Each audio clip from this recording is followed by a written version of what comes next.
show, some golf, some NBA basketball. Game 5 coming up tonight right here on Sports Radio 810 WHB. Series heading back to OKC. A little 1-1-1 action the rest of the way. We'll see if this is a 6-game series or if it goes 7. We will find out. We'll talk with Joel Penfield coming up at noon. One Royal Way podcast. We'll hang out with Mick Schaefer in the 1 o'clock hour. KSHB 41 sports director. So a lot of stuff to get into and talk about today in baseball.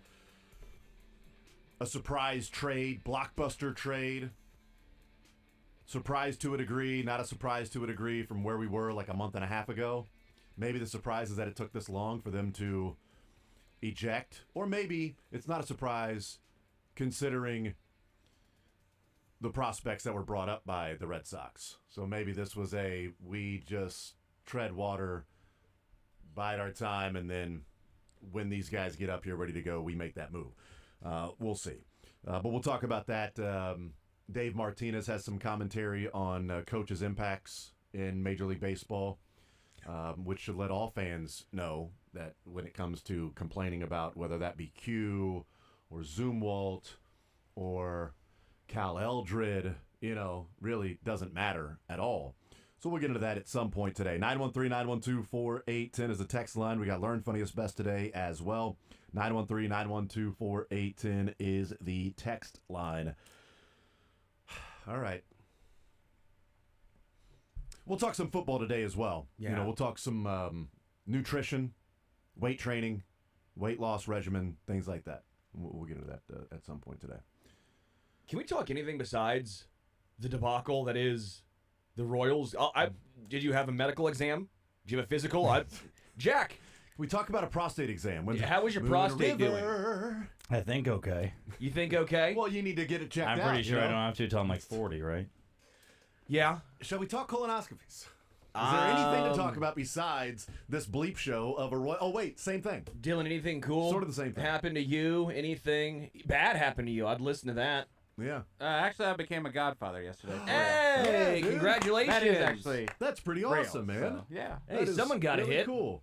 Yeah. So did you off somebody? Like, did you No. order a hit with somebody? That was a long time ago. There's gonna be That a was time back when I when- was a lieutenant. This is more Okay. higher up. So. There's gonna be a time when I'm gonna come to you and ask you for a favor. Oh yeah, I've already referenced that 1,000 Yes. times. There you go.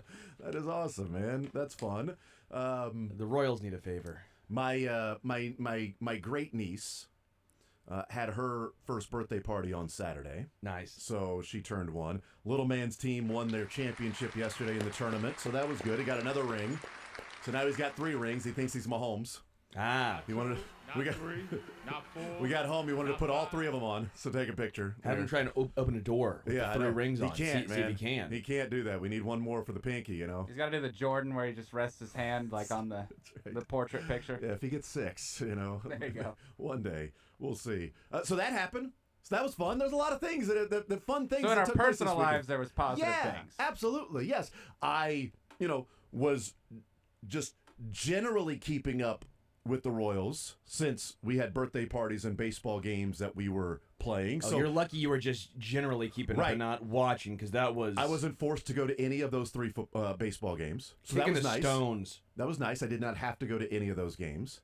I didn't feel obligated if somebody offered me tickets or anything like that to go, so it was perfectly fine. It was a great Father's Day yesterday. Nice. Last year, the team lost the championship game on Father's Day, showing that they didn't actually love their dads. No. And this year they won the championship, showing that finally, for the first time in our lives, we have true, actual evidence that our sons love us. It's the only time that they've actually shown that they love us was winning the game. 3 of them yesterday. So that was nice that now I know that I have true, genuine love for my son. All 5 teams in the AL Central have lost at least 2 games, so there's that happening. So luckily the Royals you can go. take advantage of the... Yes. Oh, shoot. Right. Okay. So, you know what? They did take advantage of that because they didn't lose ground. They took advantage of not losing ground anymore. When you get swept by the A's at home, it still feels like you lost ground. That's true. Yeah, you lost a lot of ground. You lost you lost a lot of faith from fans. Yeah. So let's talk about it. Let's we've put it off for so long. Chiefs training camp just around the corner. Mini camp tomorrow. It's mandatory.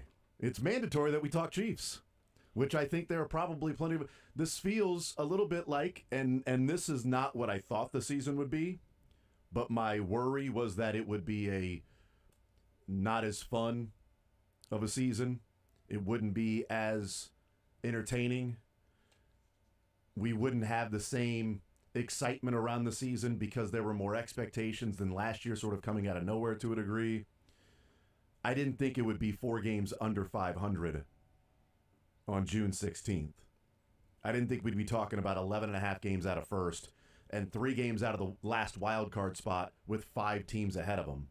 Like, I didn't think that would be the conversation we'd be having. I thought maybe it would be to the point to where we would have to say, look, this team is 8 games over 500 and they're like 2 games out of first. Why are we complaining or arguing over this and that? Like, this team is it didn't come out. I thought that would be the conversation. Like, okay, it didn't come out of nowhere like last year. We have more expectations, but this team's playing good. Look at them generally speaking with the rest of the American League and how they're playing. Like, this team can buy at the trade deadline, add a bat, and this team could be in the World Series. Like, I thought that would be the conversation when I was saying I was worried that this would be a no-fun season. Kind of like 2020 when the Chiefs went 14-1, 14-2 because they didn't play their starters, but it was like they weren't winning by enough. They were winning close games. In fact, that was the year that Patrick Mahomes said, apparently we're not winning by enough points, so I guess that's a stat.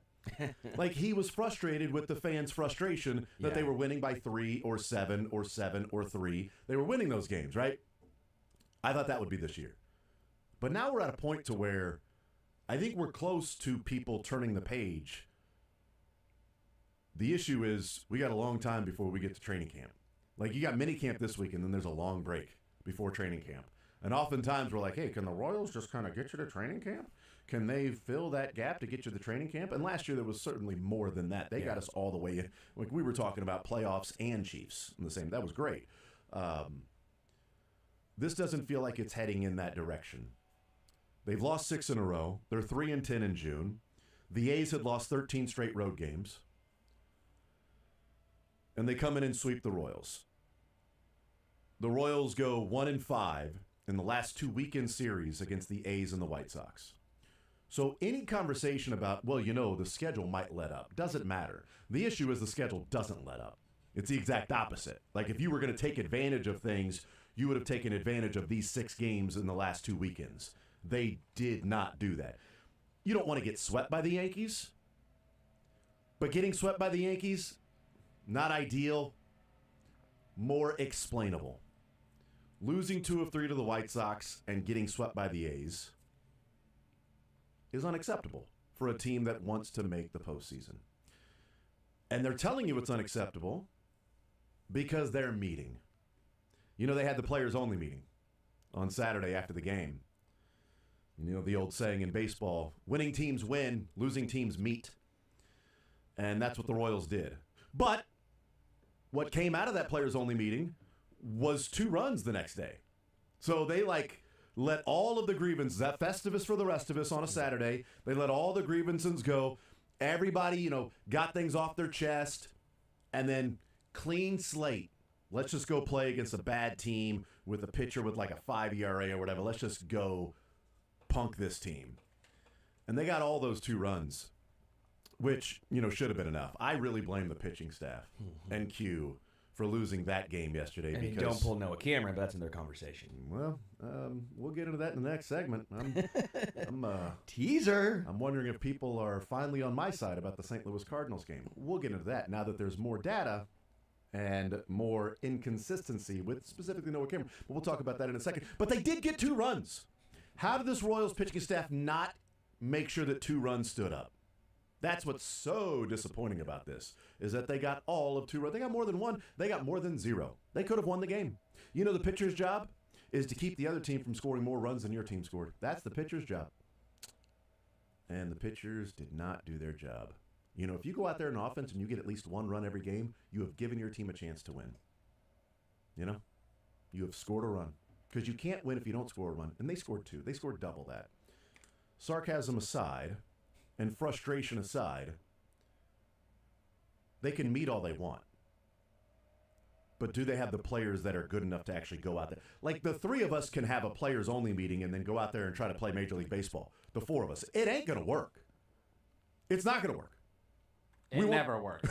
We won't be able to do that. Yeah. Well, I don't want to say it never works because 2014 they had the players only meeting My with bad. Raul Ibanez. You can literally go and handpick the times it did work. Exactly. That is exactly right. Because there have been a lot of players only meetings in Yes. Royals history. Okay. So to your point, it's like it's the outlier it's the exception that proves the rule. It's in all sports too.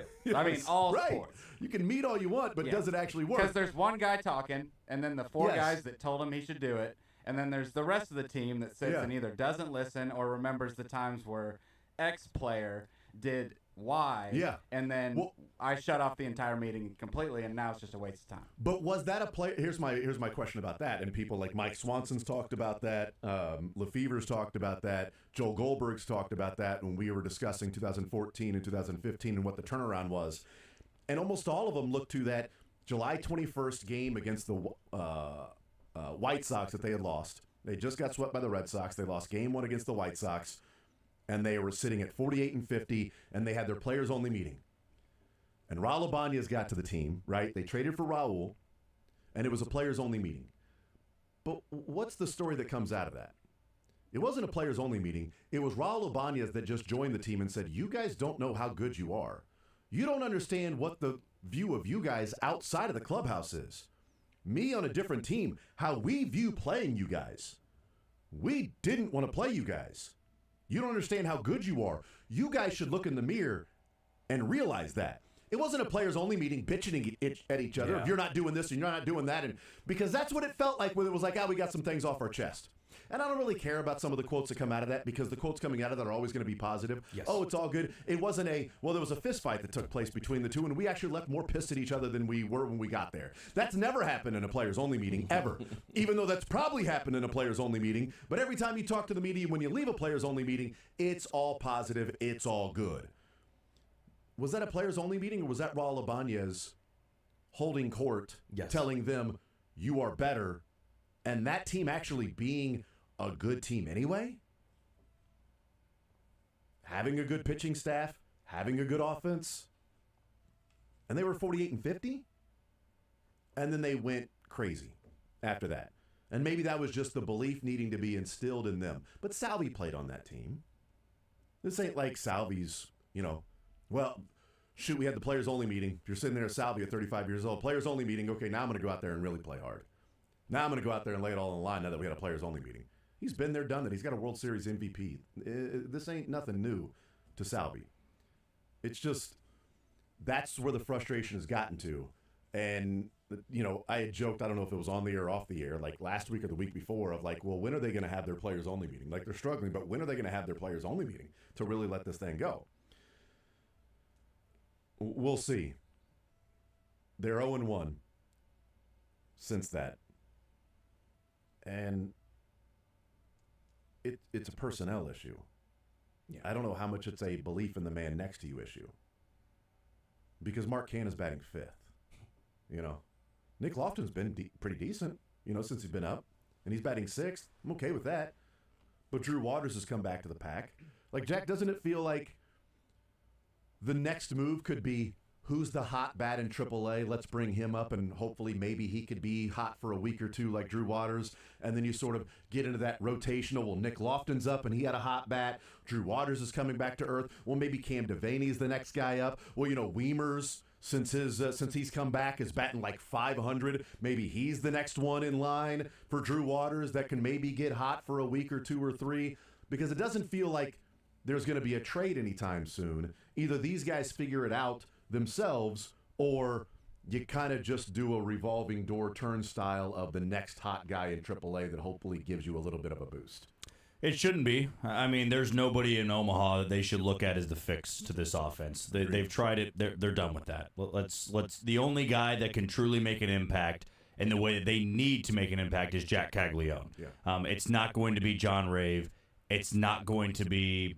Nick Lofton could be a nice piece, but this offense is one of, if not the worst in the league in numerous categories out there. A lot of that's going to come down to Bobby Witt Jr. not going 1 for 22 on a homestand, or 2 for 20, whatever the hell it was. Right. That can't happen. He knows that can't happen. The team knows that can't happen. Salvador Perez can't be a 220 hitter for the entire season. And what the reason that can't happen is there's going to be regression at the bottom of the order where Drew Waters comes back down to earth, Kyle Isbell comes back down to earth. They have not gotten anything from Michael Massey this year. And that's why, you look at this team and, no, we can be smart and say the season's not over. It's, what are they, 82 games in? They're just over the halfway point. Like, if you want to pull a miracle, or 72, 90 games left. Yeah, 90 games left. So a lot of games left, but you've also had 72 games worth of this sample size.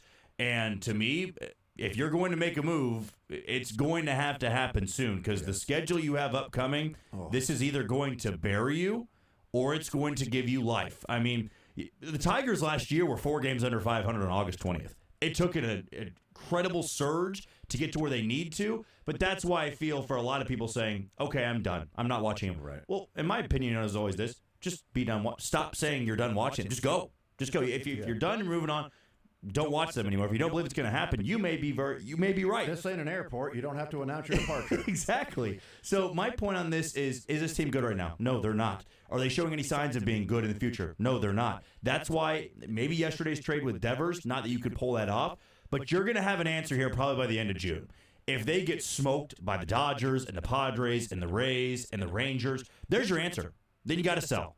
It clearly was a mistake to call Jack Caglione up that early because now he's going to be playing on a team that's not playing for anything.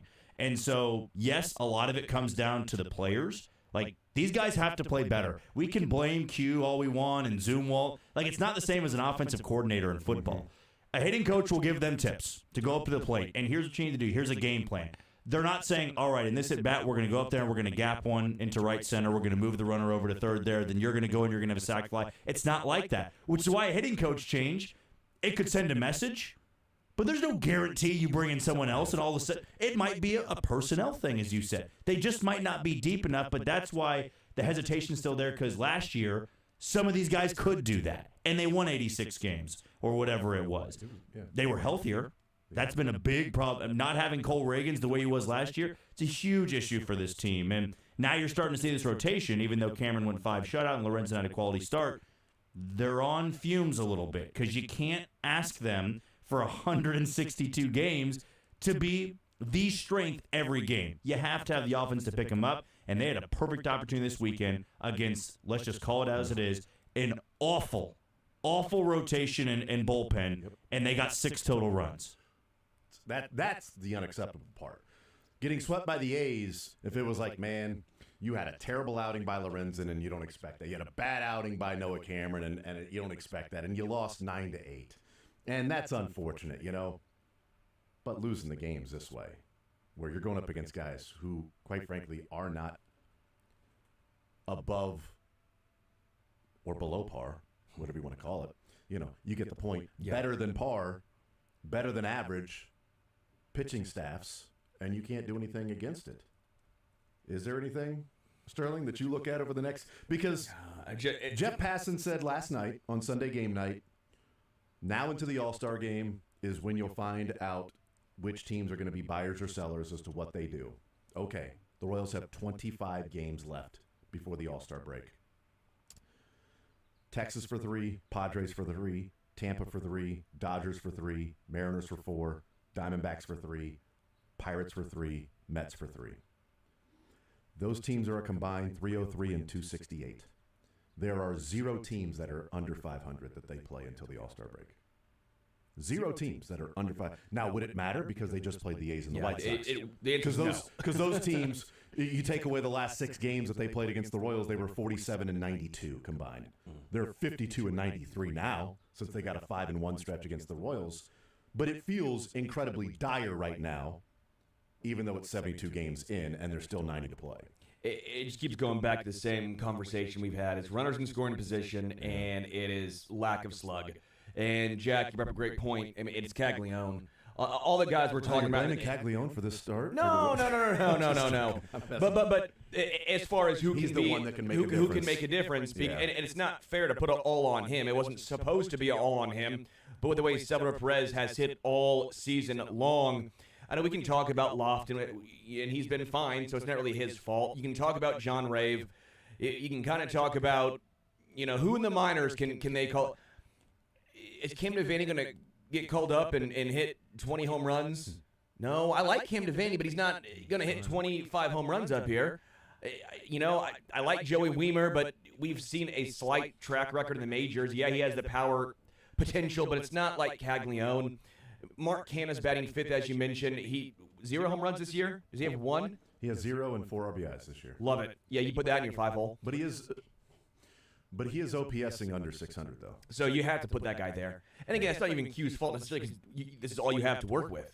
There's not a lot of great tools with the way that Salvi's hit all season long. And I'm done with the underlying numbers now at this point because. I'm going to take a drink because you said it. Yeah, it is what it is. Drew Waters, again, we all said he's fine. He's been below average, but he's not been the issue either. He's been better than Renfroe because everyone else has struggled. If you can't hit home runs or doubles or triples, it takes 3 to 4 hits. These guys are slow. Yeah. Bobby Witt Jr. has been okay this year, but he's not been the MVP that we were used to seeing offensively. Defensively, he's been outstanding. India has been okay. Okay at best. But you got to have some game changers in your lineup, and the Royals right now just don't have that. And as much as Vinny has been heating up, how many of those have just been hard hit singles? Vinny on first base isn't doing a ton. I'm not trying to blame Vinny because he's not the issue either, but you got to have some guys that can hit you 25, 30 home runs a game in today's day and age. Yeah. The Royals don't have that. Yeah, I just, all of it is unfortunate. All of it is sort of complaint-worthy and vent-worthy for what we're watching. And I don't know what the answer is going to be. But also as I'm, watching some of the games this weekend and Royals games this weekend and their fly ball rate and their warning track power, I know that you don't want to plan 40 years for one particular team, but I will say this about my entertainment level. This is a conversation for a different time. But the new K, I'd rather it not be Yellowstone.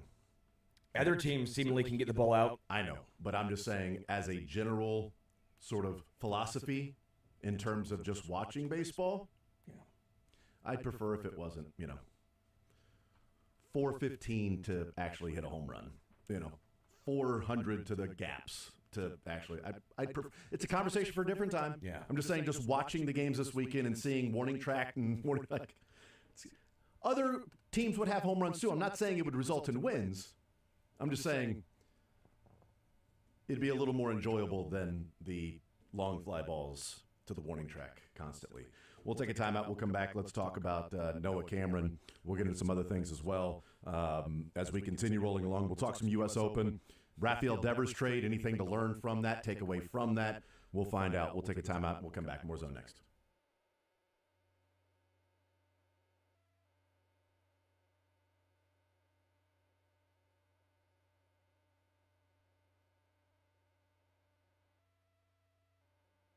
Hey, man, if you're out there and happen to be suffering from erectile dysfunction, Heartland Men's Health is...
All right, we continue right here on Sports Radio 810 WHB. Joel Penfield will join us coming up at noon, One Royal Way podcast. We'll talk some U.S. Open.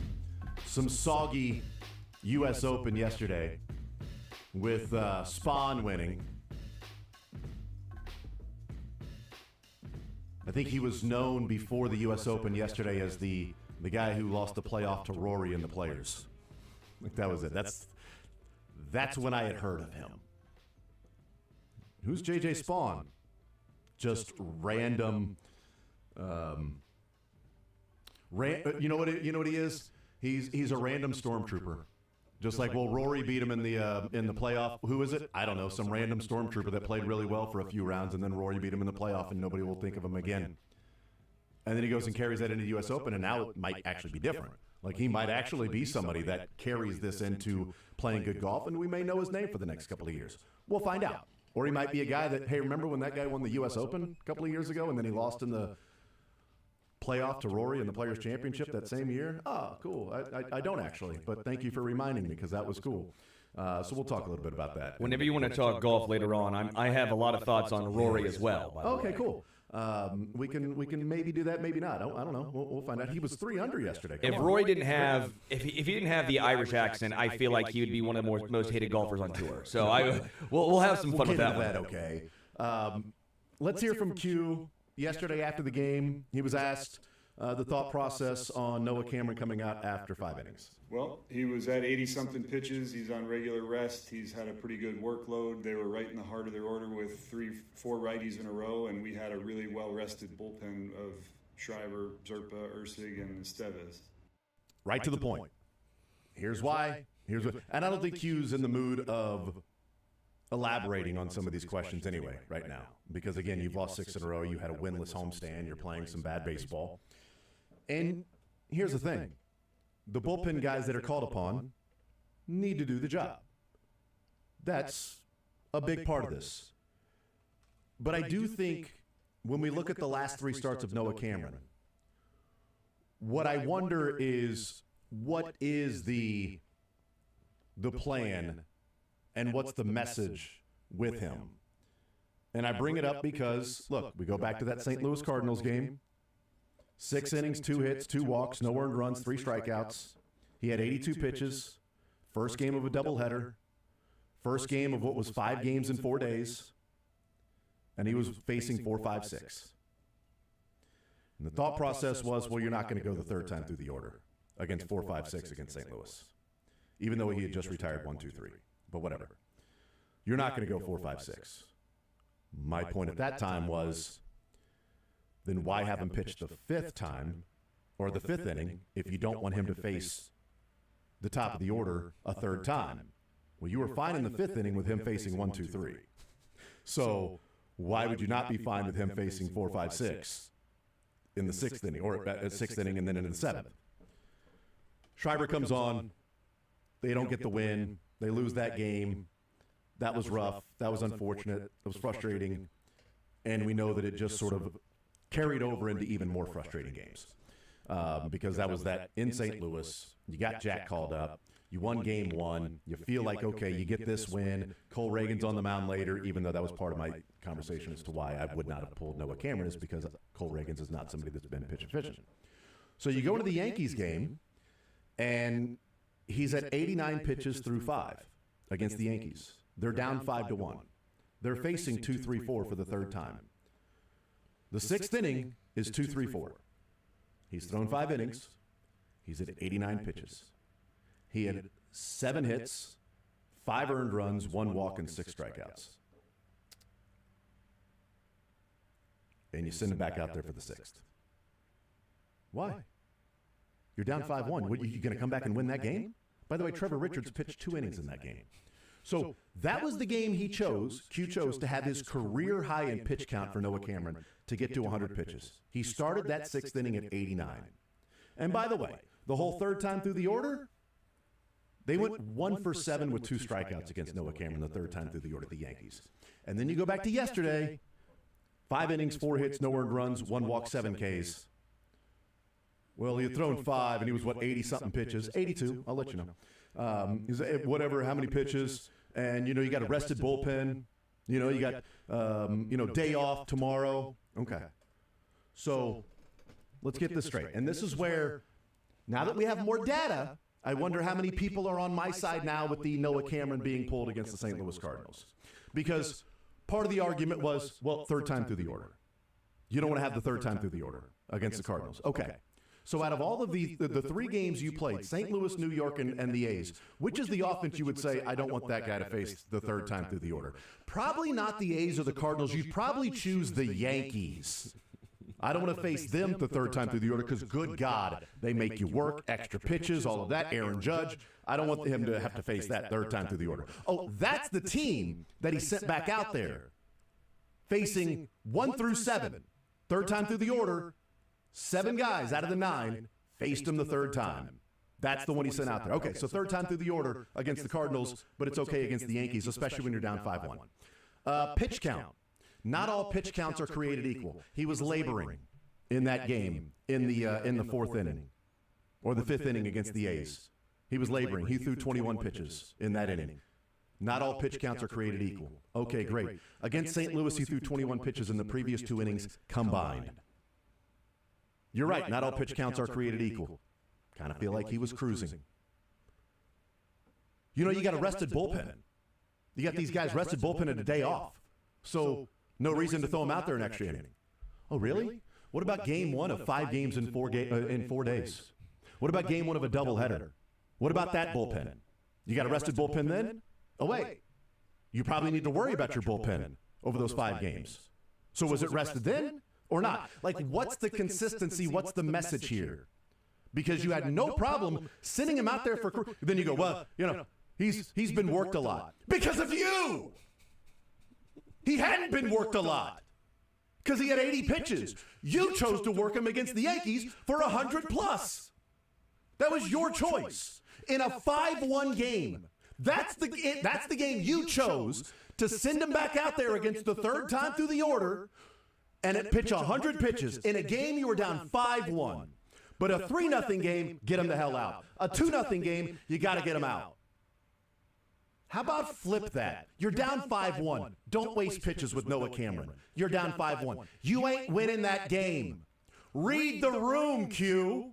You're not winning the game. Your offense sucks. Okay? Now, as I said at the end of the previous segment, if you didn't hear, the players have to come through. Schreiber needs to come through. Urseg, Estevez, all those guys need to find a way to come through. That's on them. The manager can put the guys in the game. It's their job to do it. Also, maybe the offense can score some runs so that it isn't to the point to where you've got to push every right button every single time. But it's now just 3 starts that we've had differing strategies and reasonings behind the strategy that, hey, the process sounds okay. The process sounds good, right? But that's the thing. In the moment, well, here's the process in the moment. Okay, well, what about last time? Well, in the moment, that was the process. Yeah, but it was completely different. Yeah, but in the moment then was the process. Well, what about the next one? Well, in the moment now, yes, but it's, again, completely contradictory of what you did just the previous start. So pick one with Noah Cameron. Because if you would just pick one, then you would have saved the pitches that he threw against the Yankees. Or if you're okay with him going out against the Yankees, then you would have threw him out there for the 7th against the Cardinals. Or put him back out there for the 6th against the A's. Either way, just pick one with Noah Cameron. And hey, you know what? He's been awesome against the third time through the order, like they're OPSing 400 against him third time through the order. Yeah, but the underlying numbers say he's getting rocked. Okay, cool. The underlying numbers say Salvi's awesome. So what are we going to go with? Are we saying Salvi's awesome and Noah Cameron sucks? Or are we going to go with, well, actually Noah Cameron's getting outs and Salvi is making outs. So you guys trust the underlying numbers, which they do serve a purpose. But right now, this team is not winning. If there was a time where you needed to get an extra inning or something out of him, Jack, I know you got to go, so I'll let you weigh in on this. No rush at all. I can wait till the next break here. But I am far more frustrated with yesterday's decision than I was in St. Louis or even the Yankees one. I understand that you had a rested bullpen, but you also have an off day today. Right. You know, if you go out there and, let's say Noah Cameron goes out there and gives up 2 base runners. All right, then let's go to the bullpen now. And that goes against the point I made in St. Louis of, oh, man, you let him give up a couple base runners, and now you're really in trouble. You haven't won anything in all week. The last time you'd won had been the White Sox, too. So in that spot, it really felt, and I hate to put momentum and energy into one game like that, but, man, if Noah Cameron goes out there and shoves for 6, I honestly believe, and maybe it's hindsight 2020, I believe they win that game. Like, if the A's don't score there and you're able to turn it over to your bullpen for 7, 8, and 9, I feel there's a different outcome. The fact that Noah Cameron was shoving, I'm sure the A's hitters went, man, thank God he's out of the game. And now John Schreiber's in, and Schreiber's a funky, angled right-handed arm. It's 3/4 slot, something like that. But still, he's more hittable than Noah Cameron. And Austin wins. I mean, go figure. It's a 35-year-old catcher who was dumped by Cincinnati, and now he's OPSing over 1,000 for the Athletics.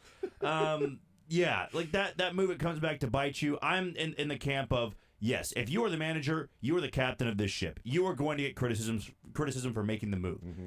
I'm also in the camp of, make the damn pitch. You can't give a meatball to somebody with a runner on like that. I don't care if you have a pitcher up there hitting, which now no longer happens. But that's twice now in the same outing that Noah Cameron's been in, or 2 different outings, where he's come in and just thrown meatballs in there with the game on the line. And giving up the tying run immediately. I'm with you. Like, Schreiber's got to come through.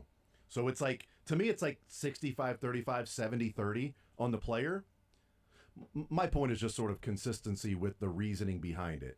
Third time through the order, well, that wasn't a problem against the Yankees. Not every time a pitch count equals the same, he was laboring against the A's. Okay, he was cruising against the Cardinals. Well, you got a rested bullpen, so that's why you take him out. Okay, we had game 1 of 5 games in 4 days. You needed to utilize your bullpen. It wasn't going to be rested. It was going to be taxed. That would be a time to do that. It's just, goes back to the frustration at that time. And again, this is all a boiling point because they're not winning. Yeah, if they were winning, it'd be a little easier a little more palatable. If they won this game, no one has a question. Mm-hmm. We probably do. If they win the Cardinals game, it'd be like, I would rather him stay with Noah Cameron. But they win yesterday, I'd rather them stay with Noah Cameron. It's a would you rather, not a this is the reason why. The one that I'm like, I was clearly passionate about St. Louis, but I was annoyed and mad about the Yankees because that just felt like a waste. You were down 5-1. Like, Taylor Clark came in. Like, that's a Trevor Richards game. Sorry. Yeah. There's some times when you got to throw the white flag, and you weren't scoring runs, and 5-1 seemed pretty insurmountable at that time. But I was more or less with Jack in regard to the Cardinals one. I'm still kind of there. This one, to me, was a different situation. That's kind of the Q for Q is, where is the consistency? It's perplexing, the lack of consistency. Noah Cameron, I thought, was absolutely dealing. Most strikeout numbers, I think, all year for him. Probably ratio-wise. I just think he looked good, and Schreiber has not been great. And if you want to go back to the underlying numbers, they're not great for Schreiber either. So, okay, if you're going to go with the underlying numbers, Q, which one you're going with? Yes, underlying numbers for Noah Cameron, who's shoving. Well, yeah, but there was a righty up there. Yeah, I know those righties are hitting Schreiber, and it's if it was just if Noah Cameron can't throw against righties, then he should be a bullpen guy. If it's all about, well, there were righties coming up, he's faced righties all game. Guess what? Aaron Judge is a righty. And you let him pitch against Aaron Judge 3rd time through the order. He's a righty. He also put one 500 feet against him earlier in the game, and you let him throw for the 3rd time. Same thing with hitting. If you're good enough to hit in the top of the order, it really shouldn't matter. I mean, it does. Obviously, you're going to have better splits, but you still should be an elite hitter/pitcher if you're an either major league starter or a major league top of the order hitter. That's sort of the point of a major league starter, is that you can see an offense, whether it's certainly, first of all, 2 times through the order. Why do we want to move Michael Lorenzen into the bullpen? Yeah, if because you see as him, soon as you get through the order one time with him, it's a bleep show. It's like bullpen guys can't see a lineup twice, can't see the batters twice. Starters had better minimum be able to go twice through the order. I think we've gone to the extreme of you can't see the order a 3rd time. I think Jack had the best point of all. Yeah, great. When the A's saw Noah Cameron go out of the game, they were probably happy. Yeah. That's what it comes down to. Yeah. Are they happy when you take the starter out, when you take this dude out? Yeah. I would have to believe they were pretty thrilled to see Schreiber waltz in and Noah Cameron head out. Yep. We'll take a timeout. We'll head out. Jack will head out as well. We'll come back. We'll be here. More Zone right after this.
hanging out on this Monday edition of The Zone.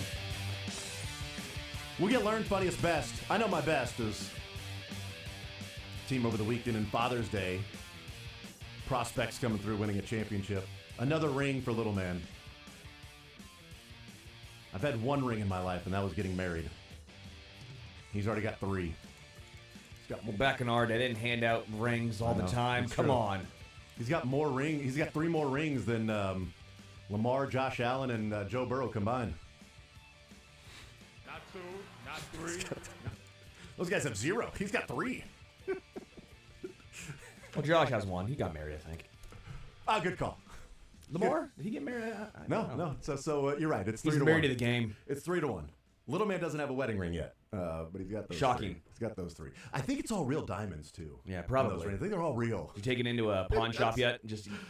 How much for this? I told him, I'm like, dude, this is a great present. Thank you for giving me this ring. I'm gonna cherish it. He was like, whoa, and he took it back. He's like, no, this is mine. I'm like, oh, cool. Happy Father's Day to me. It's like, wouldn't that be a cool Father's Day present? You would hand me the ring and say, here you go. They measured Dad. your fingers before. It actually fit perfectly on my right ring finger. There you go. It's perfect because you wear it on the right hand, not the left hand unless you're not married, but you wear it on the right hand. Well, in Europe, right it's ring different. finger was perfect. I was going to wear it into the office today. Like this is what my son got me for Father's Day. It was a great Father's Day present. And then he took it right back. God, how selfish, right? So selfish. It was a fun weekend, though. Fun weekend. All right. If you didn't watch the Royals, it was fine. It was a fun weekend for us, okay? We'll take a timeout. We'll come back. There's a lot of talk about coaches in sports. We've talked about Q. Plenty of conversations going on around the area about Alex Zumwalt and whether or not he might be the sacrificial lamb or a PR move or just moving him to a different spot in the organization. We'll talk about that and maybe what coaches actually feel about criticism next.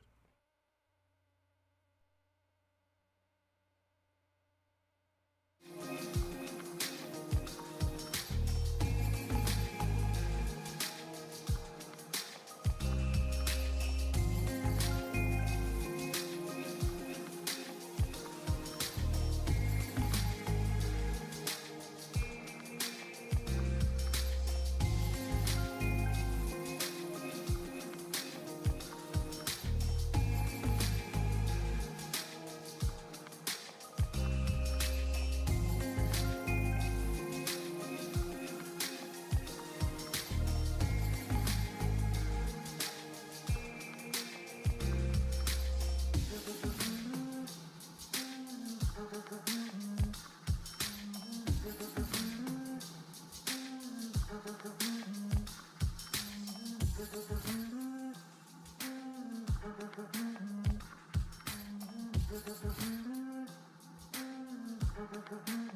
All right, we continue right here on Sports Radio 810 WHB. Jason Anderson with you.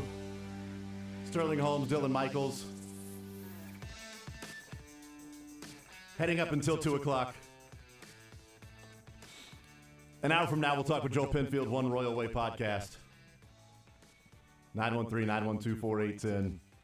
So we talked about Q and Noah Cameron and also prefacing it with, players got to come through, do their job. So no matter who you go to in the bullpen, Schreiber's got to do the job. Urseg, Estevez, those guys got to do the job. You can make decisions, put them in the best possible position to succeed, but ultimately it does come down to the players.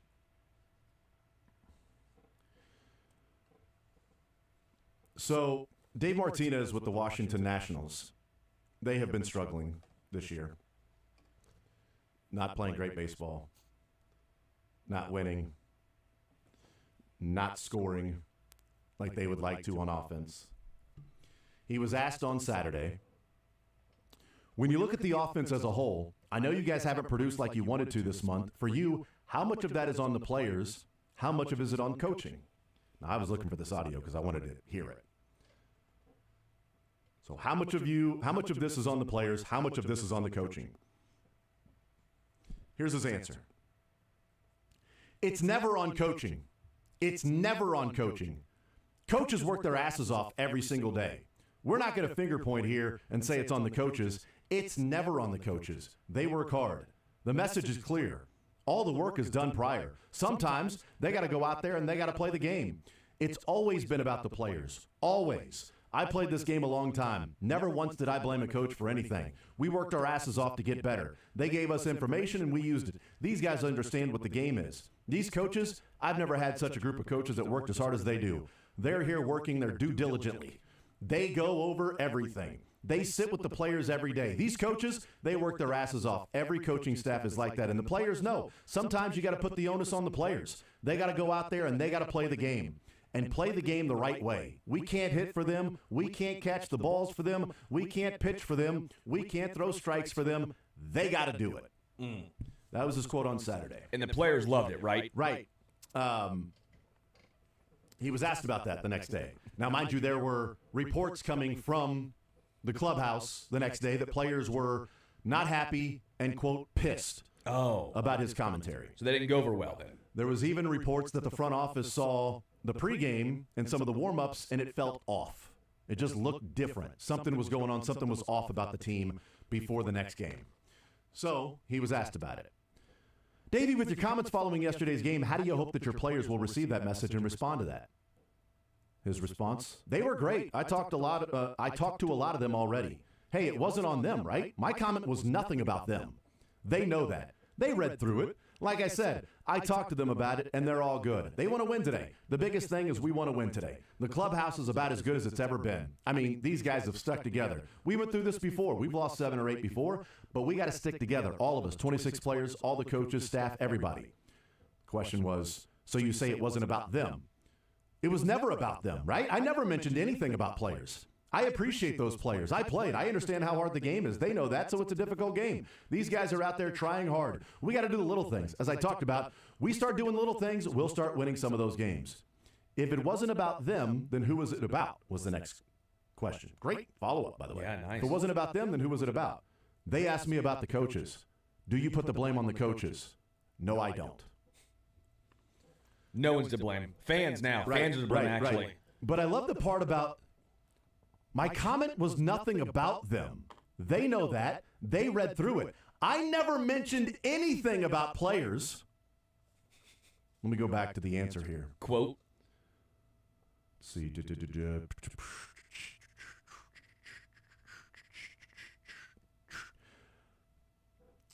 These coaches go over everything. They sit with the players every day. These coaches work their asses off. Every coaching staff is like that, and the players know. Sometimes you got to put the onus on the players.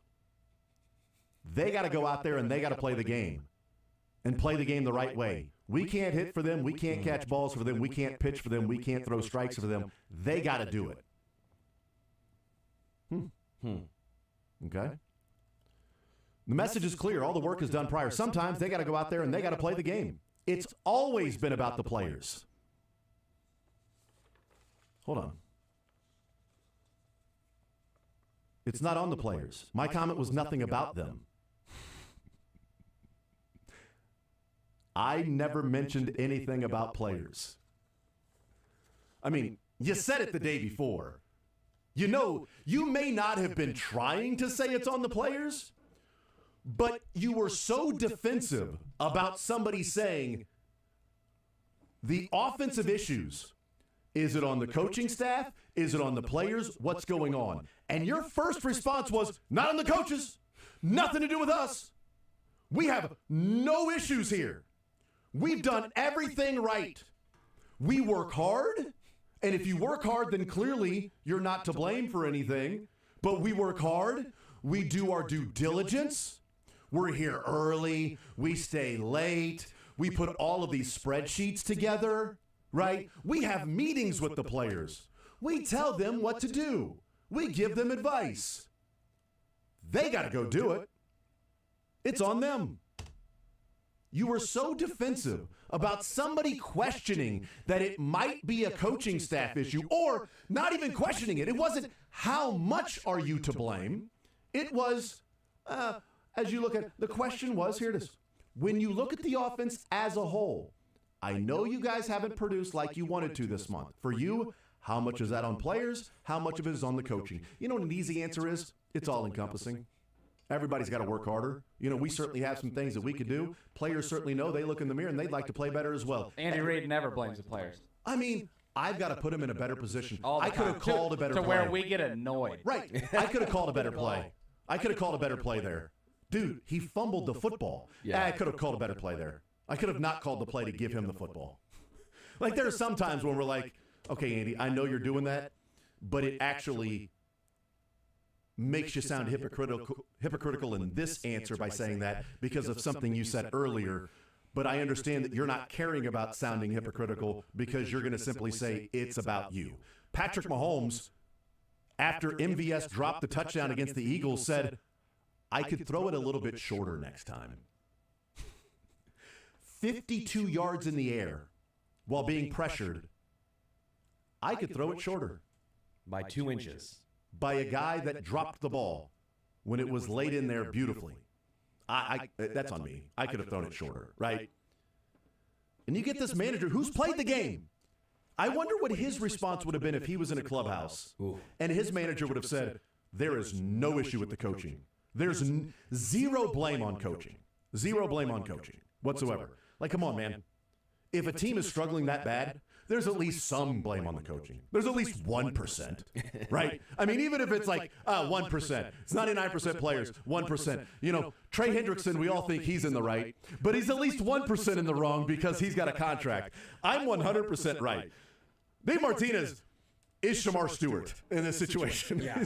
I am 100% right. We have done everything right here. We've made the right lineups every game. We've made the right decisions to go to players every time. We put the guys in the position to succeed. We've made the right calls and whether or not we're going to bunt guys. All of those things have been perfect. Defensive replacements, we've made every single call correctly. And even if we didn't get it right, it's on them to come through. It's their fault. They are the ones that have to go play the game. Which, yes, that is true. They have to play the game.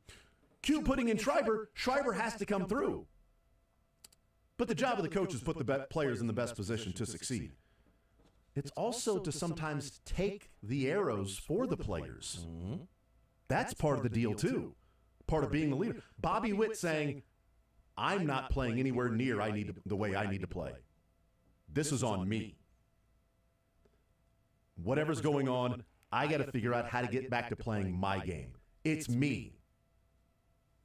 Bobby isn't really saying, well, the other guy, everybody's got to step up. You know, everybody's got to be better here. Bobby's saying, no, it's me.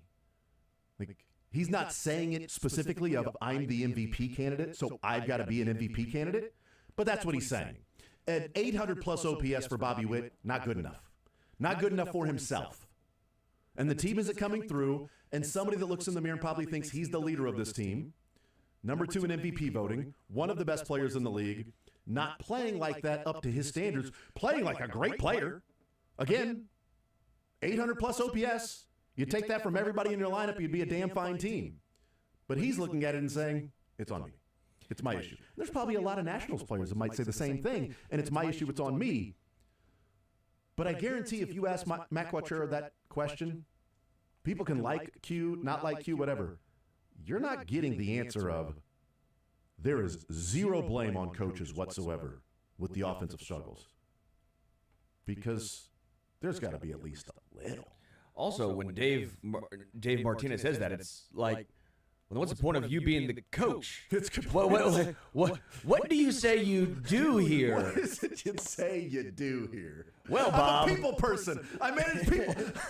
Well, Bob. What is wrong with you people? Yeah, it's just like I can't imagine being a fan and hearing that and being thrilled with the answer and the response. Now, I will also point out he did win a World Series as the manager there in 2019. If I'm not mistaken, was that the year? With Juan Soto post Bryce Harper. But from the Royals' perspective of this, you're right. Q wouldn't say that. I wish he wouldn't be so short with some of his answers because I do want to understand, like, for example, not the hitting situation, but some of his moves. It's not even us trying to be a bleep. I'm not trying to be a bleep when I wonder, why did you go to Schreiber in this situation when you didn't in New York, but then you also went to him again in St. Louis? Yeah. What is the reasoning?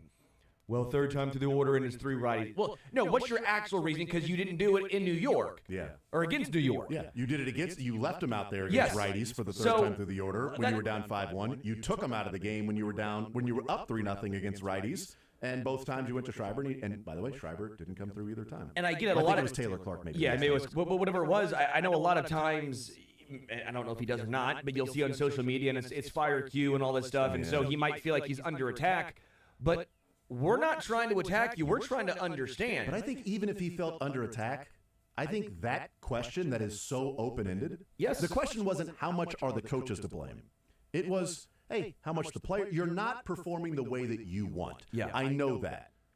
So I know you want to perform better. This isn't what your expectation is. How much is it on the players? How much is it on the coaches? Open-ended. Go. Yeah. You know? And so I guess from my perspective is, with the way the fire's been on Q from a lot of the fan base, when you get asked these questions, wouldn't it be nice to maybe alleviate some concerns? Or at least you have the chance to spin the narrative. You have the chance to maybe give them an understanding of why you're doing these certain things, and maybe they will disagree, but at least they'll understand where you're coming from.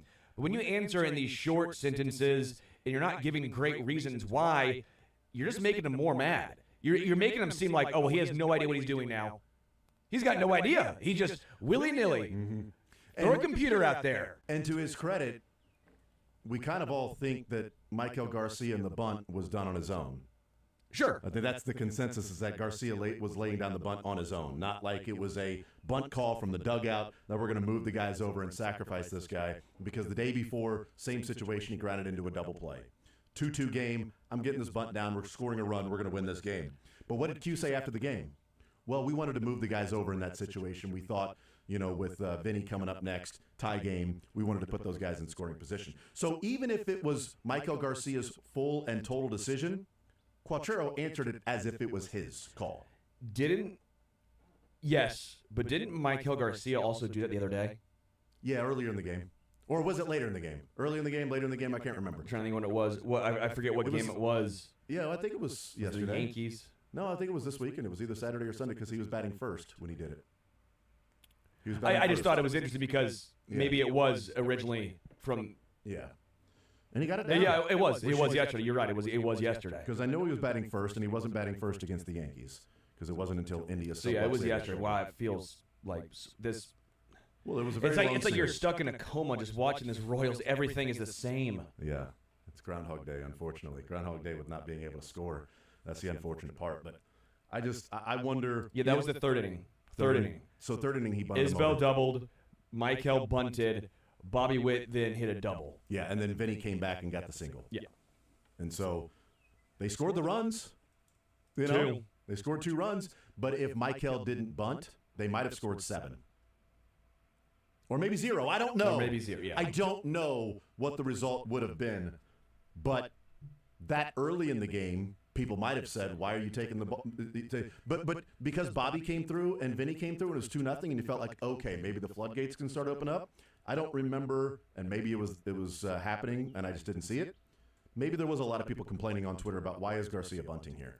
Well, why is your number one hitter, your hottest hitter in the lineup, why is he bunting this guy over? That was kind of my point, though. With him doing it in that situation, did he do it on his own against New York? Because if he's doing it in that situation, maybe they've called it both times. Yeah, it could be. You know how we assume that Q was taking the pressure off of Michael but if he did it in a very similar situation, different inning, obviously different, but semi-similar. Yeah, I mean, you got Noah Cameron on the mound. You should be beating the A's at 0-0. Isbel doubles and Michael Garcia. I think that early in the game, I don't know. Maybe they would call it because we've seen the infield. I like to bunt better against the Yankees than I did here. Yeah, or no, that was against the Cardinals. The Cardinals. Yeah, I like it better against the Cardinals than I did against the Yankees. Sorry, we'll get it right. It was against the White Sox. It was a Friday night game. I liked it better against the White Sox than I did against the A's, but I remember one worked and one didn't. I remember the conversation being, and I get the frustration. It was like, oh yeah, you should definitely play for a 3-2 win against the White Sox. I'm like, does 4-2 give you more wins? Like, does it count for more if you win 4-2 or 5-2? Like, because it didn't work against the White Sox, we complained, and because it somewhat worked against the A's, we were okay. But I just love the both in a loss. Well, yeah, you're going to try to beat the White Sox by 1. They don't ask you how; they ask you how many at the end of the season. They don't care how you got there. You got the 88 wins. You're in the playoffs. Cool. Well, actually, 2 of those you beat the White Sox by 1 run. We got to take one of those wins away. You're out of the playoffs. It was like when the Chiefs beat the Giants, whatever it was, a couple years ago, and it was like, well, they barely squeaked by the Giants. They go, but they won. They won the game, yeah. It was pretty much last year, the entire season. Yeah, the entirety of last year. It's like, well, they lost the game, but they look better. Yeah. Okay, no. Go back now. Which team won the game and which team lost the game? And looking back, I mean, it becomes more and more impressive now that we see how stagnant the offense was at times. Like, they continued to find ways to win. We got it. Andy Reid needs to coach the Royals. I mean, he's better in close games. What are we doing here? Do the Freaky Friday flip, Q and those guys move over and coach the Chiefs because the players can go out and play. Mahomes can call his own game. And then you got Andy Reid coaching the Royals. Denny doing play-by-play for the Chiefs. Mitch doing play-by-play for the Royals. It's a whole Freaky Friday thing, man. I'm all in. Get this thing rolling, man. Go to Brazil. See if Denny and Ryan and Rex and Joel and Monty want to go to Brazil with the Chiefs for that game 1. Andy Reid looking at plays from 1898. Baseball. Hit and run plays and bunts and shifts. Actually, we're going to have the center fielder cover the bunt on this one. We saw it in 1892. Yeah. In the dead ball era, the center fielder sprinted in and covered the bunt. It was a great play. It was smart. They actually brought the center fielder in to play standing on second base. Andy Reid would find something in the rule book that we've not seen since right. forever, and somehow Andy Reid dusts that bad boy off. That's right. Andy Reid will do like there's a runner at first and there's a runner at second and stealing third, and Andy Reid will do like the right hander just throws to third. It's like, hold on, you can't throw to an unoccupied base. But section C/5 says if you're making a play on the runner, and technically the runner was stealing, so you made a play on the runner, it's no longer going to be an occupied base. Gotcha. Out number 3. Let's go home. Andy Reid, genius. Why are they running in circles in the outfield? Why are they just doing this ring around? That doesn't work here, Andy. This is baseball. It does not work. You don't do that. It's not going to distract the hitter by you just running around in circles out there. There's no distraction. And the corn dog is actually just going to be him eating a corn dog in it's a 999. I will say Andy Reid in a manager's uniform is going to be. I want to see it. Yeah, I told you. I think every single coach should be like baseball. Andy Reid should be out there in full pads uniform. Oh, pads too. You think pads too? Okay. Yes. Pads and everything. NBA would be great. You really need football pads if you're going to wear a football uniform, because then you just kind of look like a doofus a little bit. I think you absolutely need you have to have the pads in there, regardless of if you're actually looking like a football player or not, because you really won't look like one if you don't. I want Bill Self roaming the sidelines at KU games with just the jersey on, jersey and shorts. And shoes. That's what I want. Just Bill Self running around in the tank top. You think Bill Self is wearing the early 2000s TJ Ford shorts, or is he wearing like the Magic Johnson shorts? Which one do you think he's rocking? Is he Fab Five, or the 70s and 80s shorts? Yeah. Well, he'd probably have like the pants, the shorts, the tight shorts underneath the basketball shorts. Like they had back in the day. You know, the spandex or whatever those things are. Or maybe he has the tights, the full leg tights underneath, like we see now. Like, oh, yeah. Like Shea's got the left one, you know, just one leg for Shea Just because the other one's fine, but that one leg really needs to be, it gets cold. Yeah, Chet has both, but he can't find any his size, so they stop halfway up his ankle or his calf. Yeah. Chet Holmgren doesn't have the full length ones. So I'm going to need a size 28. He's ready for the flood. I don't want my tights to get caught. What if it starts flooding here? So my waist is a 28, but the length I'm gonna need like a 56. Do you make any of these? But that's how Bill Self would then wear his jersey. I'm all in on this now. No, it should. This is what it should. This is way more fun than talking about the Royals' ineptitude. I know, right? This is way more enjoyable. Yeah, and hockey coaches can't be over there in suits. They got to be out there full hockey gear and skates. And skates. That's the goalie gear. Yes. Oh, yes. Like they need like a third goalie, and it's always the coach. Like if your backup goalie gets hurt, it's the coach. Yes. I'm in. Coaches in full goalie gear. That's awesome, man. Your tennis coaches dress like tennis. Oh, wait, they already do. Okay, so that's all right. So they got that one. So we got baseball and tennis. And golf, maybe, I guess you could count. Golf coaches dressing like But golf. you don't really have a golf. Caddy. Your golf Caddy coach doesn't. Your caddy. But your swing coach is probably dressed a lot probably like true. you. You know, he's got the long pants. You know, he's not showing up in shorts when you're in long pants. He's professional. You know, if he's a good enough swing coach. You know, so you got tennis, golf, and baseball, where you dress with the attire. We just need basketball, football, and hockey to start getting on board here. You know, let's go. Let's show that you're a part of the team. Are you a part of the team? Soccer Yeah. would be hilarious. Yeah. With the shin guards and the everything. Yes. But no, but you got to wear but you have to wear the Mario Brothers gloves. Yes, and you also have to wear like the Samba black Adidas. You got to wear the boots. black, the most old school shin guards and shoes. You got to wear the entire kit and boots Yes. and gloves. I don't know if From they're like called the gloves. 40s. Yes, that's exactly right.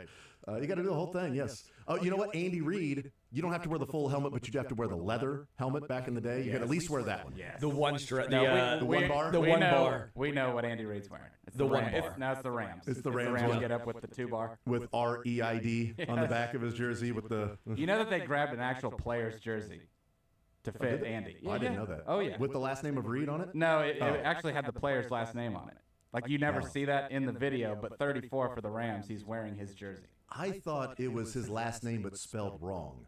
It like might spelled be. REID or something like that. I just saw a video on this, so I should have known. But yeah, I'll send you the Andy Reid thing I saw. It was like it's a really good 30-minute piece NFL Films put out recently that really great about Andy. That's awesome.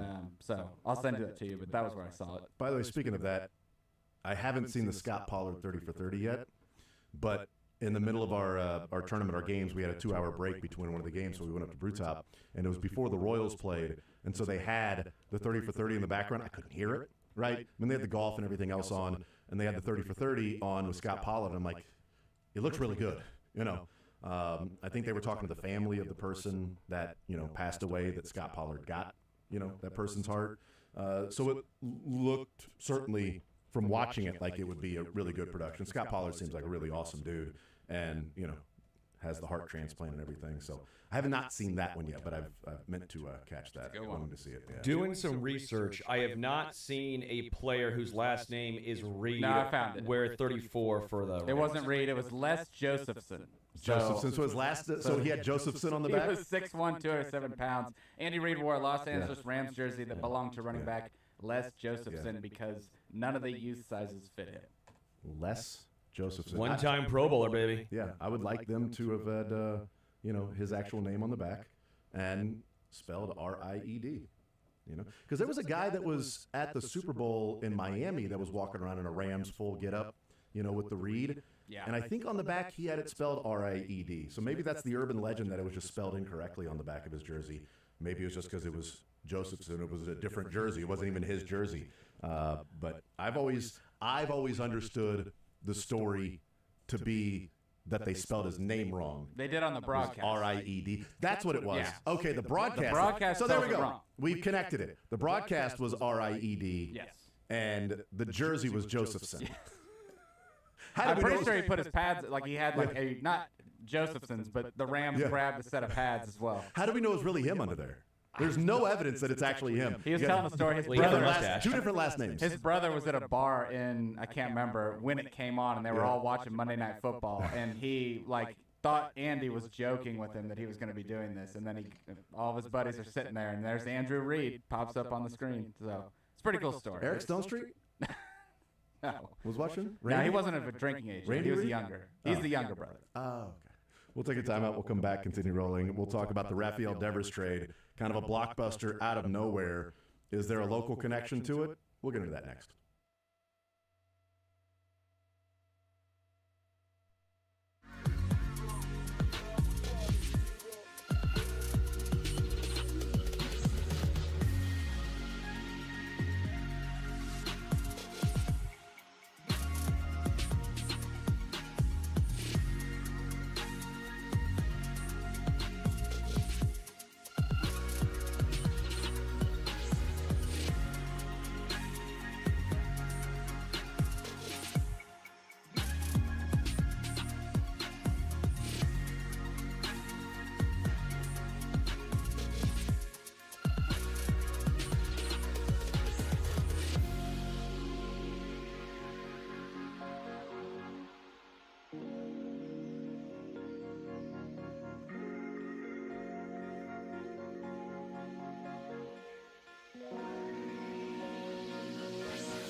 All right, we'll continue right here on Sports Radio 810 WHB. We'll talk with Joel Penfield coming up at noon. Talked Royals in the first hour. Tried to talk about anything else as well. Went through everybody's weekend, what they did, what they enjoyed. Good, bad, ugly.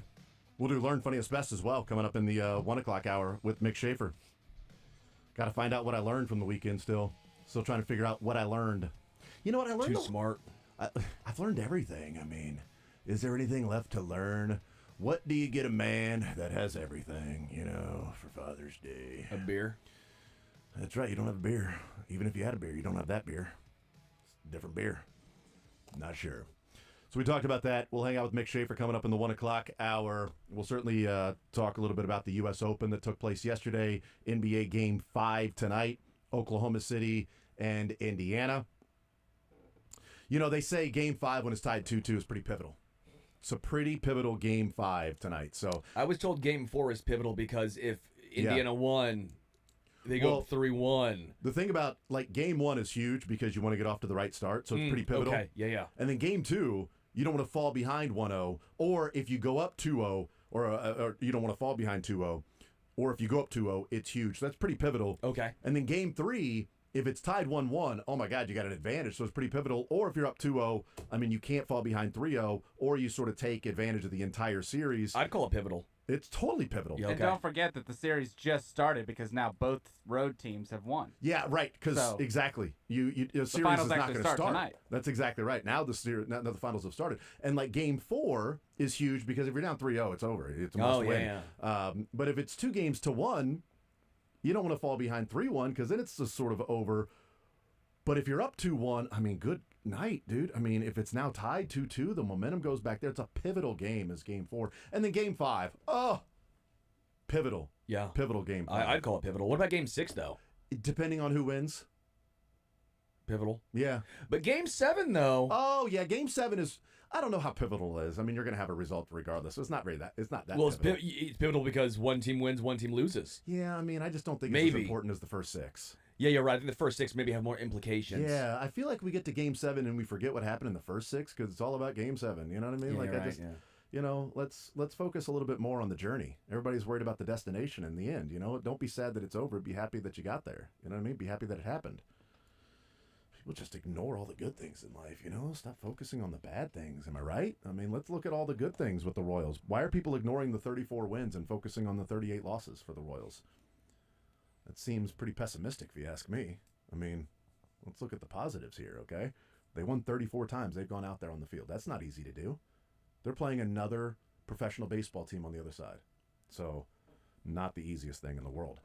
Rafael Devers is no longer a Boston Red Sox.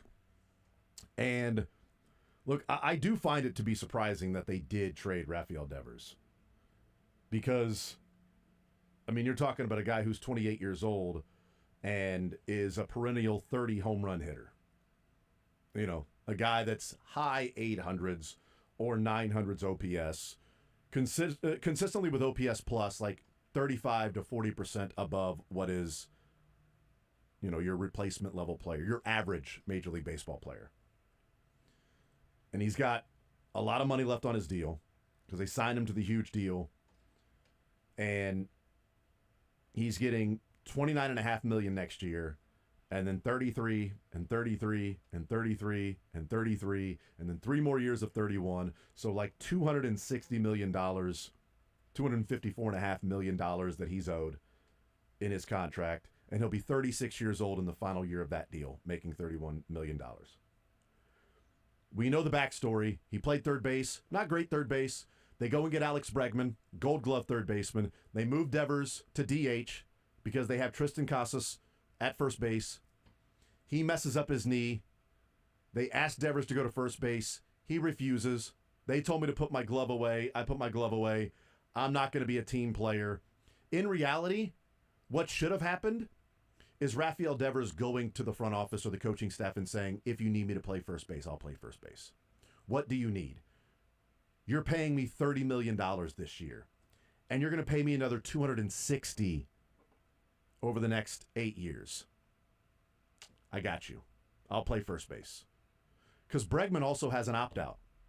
So I might have to move back to third base next year. We might move you back. But that's not what happened. He fought it. Then he made the public comments, and it felt like there was a fissure between the two, between Rafael Devers and the team. I didn't think it would come to a head where they would trade him, and I certainly didn't think it would get to a point to where they would trade him and not take on $1 worth of salary, that they would trade him to a team that's taking on every single dollar, and you don't really get a marquee player in return for Rafael Devers. Now, maybe if you would have taken on more money, you could have increased the value of the prospects. But Harrison's a pitcher, left-handed pitcher, 23 years old, top 30 prospect in all of baseball before last year, so going into 2024. But he's pitched in the major leagues. He's got, 4+ ERA, right around 5. He's a high strikeout guy, but he's had to deal with walks and inconsistencies throughout his minor league career. So if he can find it, you've got a young guy with a track record, at least some pedigree, that was a highly touted prospect. If you traded for him this time last year, I think the trade might be viewed a little bit differently in what you got back. Sure. But you've seen him in the major leagues, and he hasn't really performed that well. They get Tibbs, who was the Giants' first-round draft pick last year out of Florida State, but he's not a top 100 prospect. He's the number 4 prospect in their organization. And then you get Hicks, who's bounced from starter to reliever, been around the league for a while, hard-throwing righty. He's just not good. 8 strikeouts per 9, 4 walks per 9. Just a throw-in. And then you got Bayo. I don't know how to pronounce his name. He's a 20-year-old in the Arizona Complex League, rookie league, live arm, 20 years old.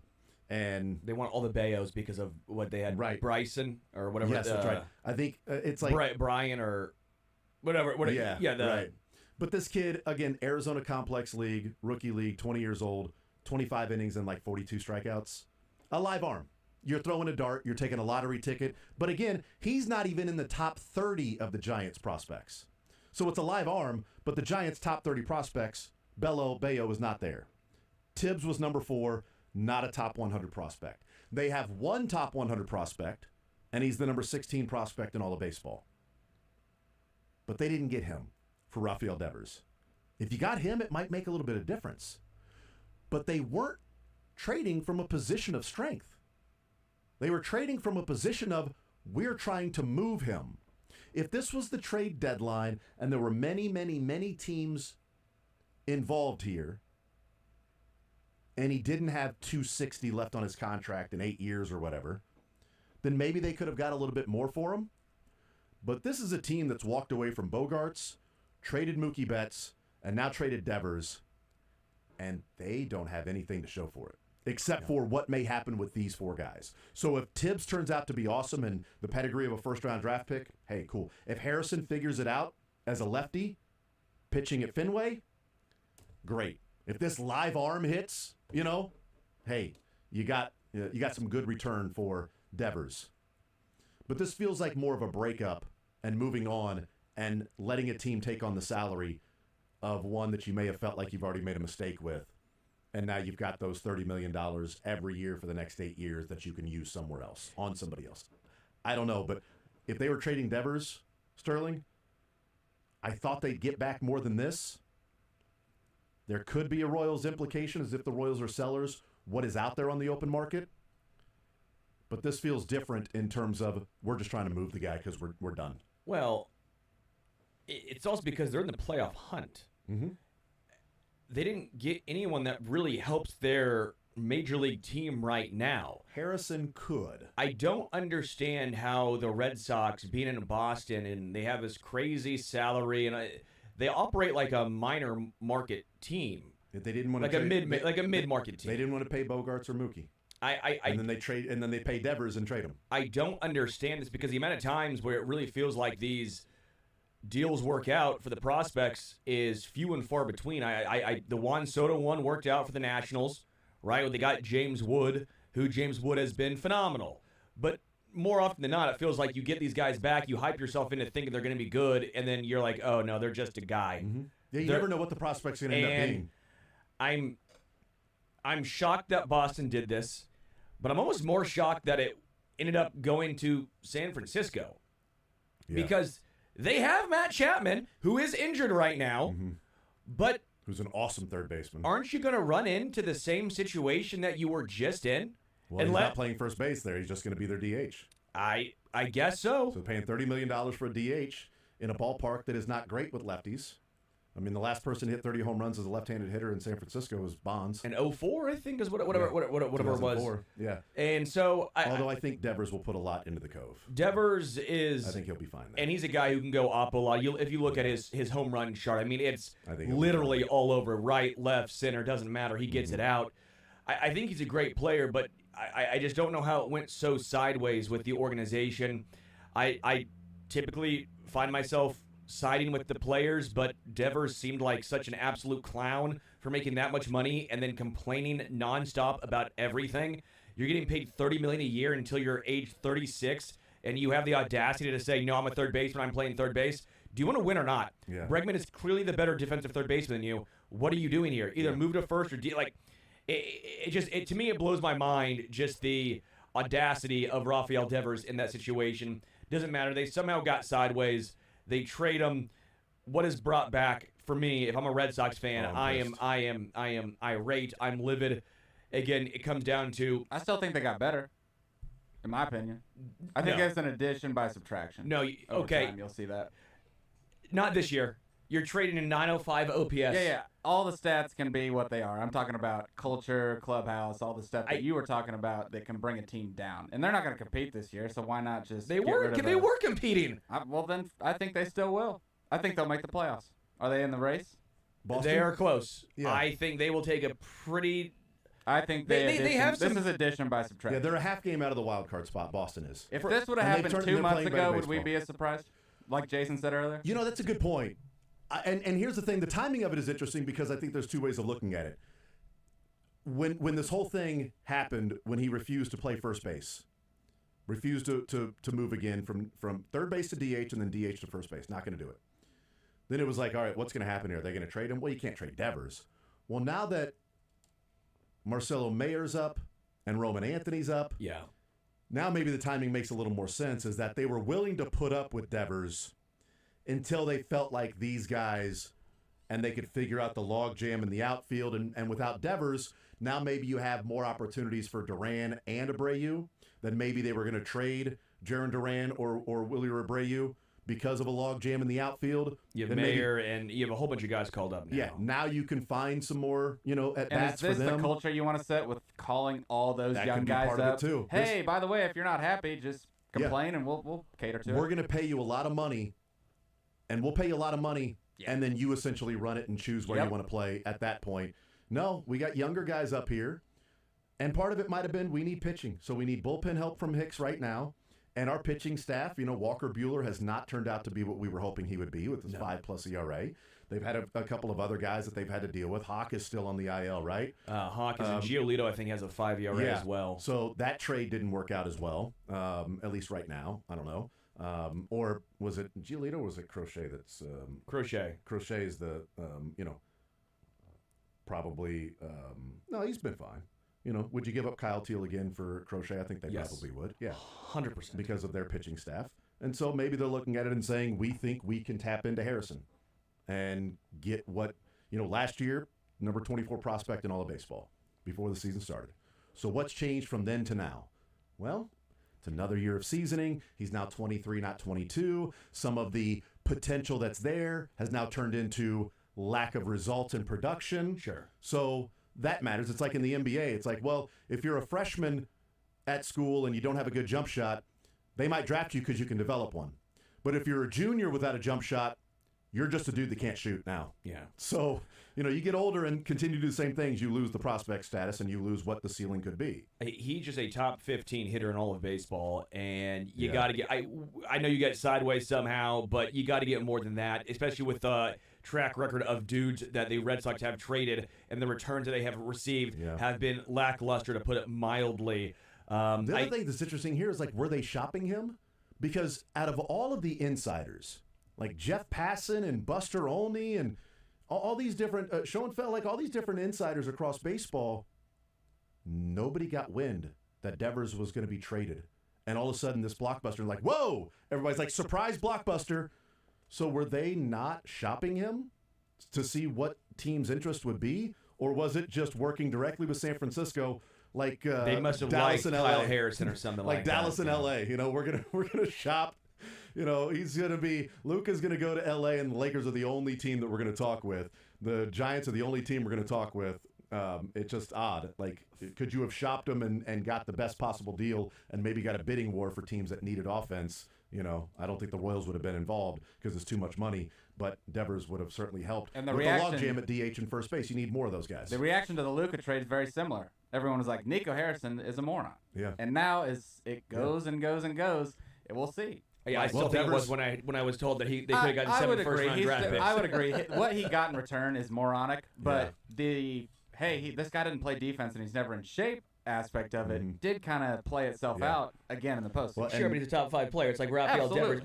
My thing with Devers is this. Final thing for me here is I get where you're coming from, the culture-wise, a whole bunch of young Red Sox coming up. That's the only way. I get it. But you have a top 15 hitter, a guy who's OPS in 905. I know it sucks, but at some point, he's a bleep. But if you're OPS in 905, I'm going to keep that bleep on my team. You can't be Jose Guillen doing that and But then you're just telling every other player that, guess you're what? saying if you're good enough, Yeah. you got to be good enough. Yeah. There's 10 players in baseball, good hitters. They're hitters, good enough, and he's good enough. They're out of the playoffs. Yeah, here's the thing, guys. Roman Anthony, you want to act like an AH? You give me 5 straight years of hitting at least 35 home runs, and I'll let you act like an AH. I think there's that level too. Like, I'm sorry, but yes, you get special treatment when you are consistently a top 15 player hitter, top 10 hitter in How baseball. old is he? 28. He's 28. Okay. And not like 5 straight, but you give me 5 straight of like 30 home runs, because I think one of them he had 27 or 28 in there. But you give me that, then you're an all-star and you're in the MVP conversation, top 15 and things like that. Look, Royals trade for him and put him at third base and put Garcia at second.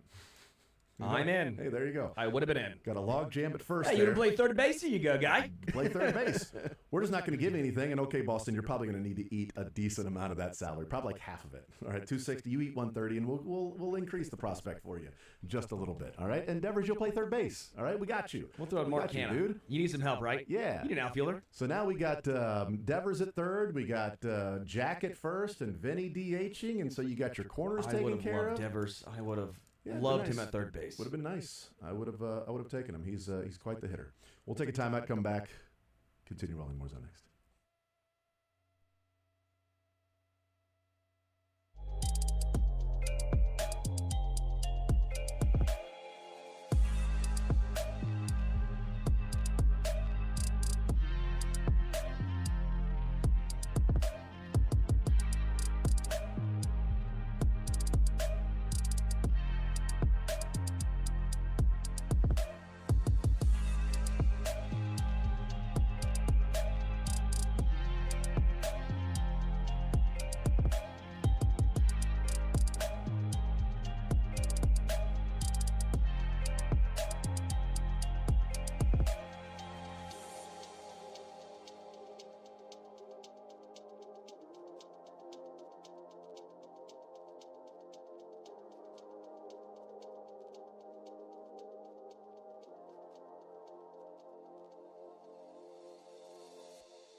looking back in the overall frustration from Red Sox fans when you combine the Devers trade with Mookie Betts.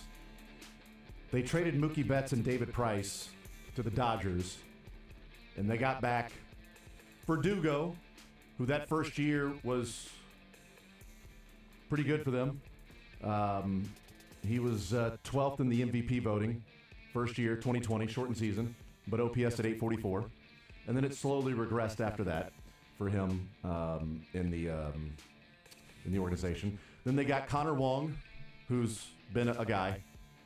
And then they got Jeter Downs, was a top 30 prospect from the Dodgers. So Jeter Downs. What's Mookie Betts doing? He's a little better than Jeter Downs' total 20 games played in his career and not in baseball.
man's team won their tournament that they were in.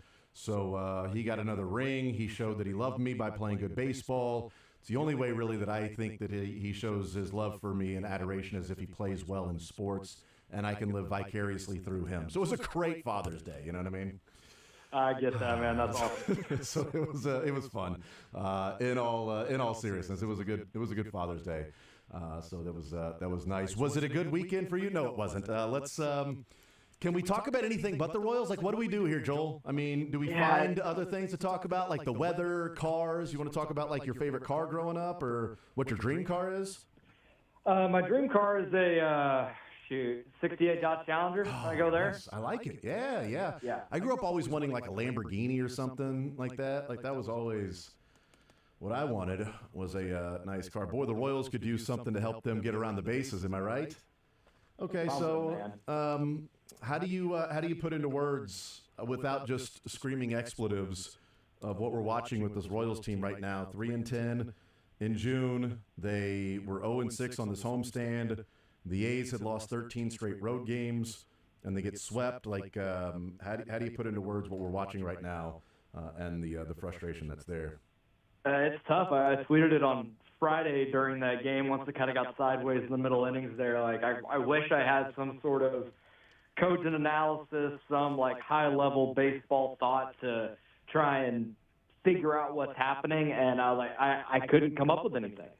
This is a complete 180 from what we've seen over the last couple of years and some of the worst baseball we've seen in this town in a year and a half. And they just – one thing that made last year's team so great was their ability to get off the mat quickly when it looked like things might start heading south a little bit. They were able to stave it off pretty much all year, eventually, led to them making the playoffs.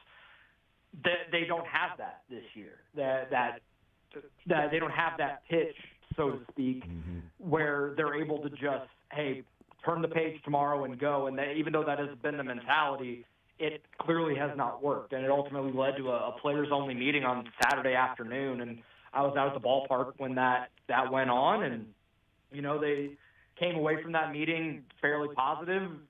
Michael Lorenz and Bobby and Vinny all said, they felt like it was necessary. And they all came away from it like, okay, now we can turn the page and go. And it obviously didn't work on Sunday either.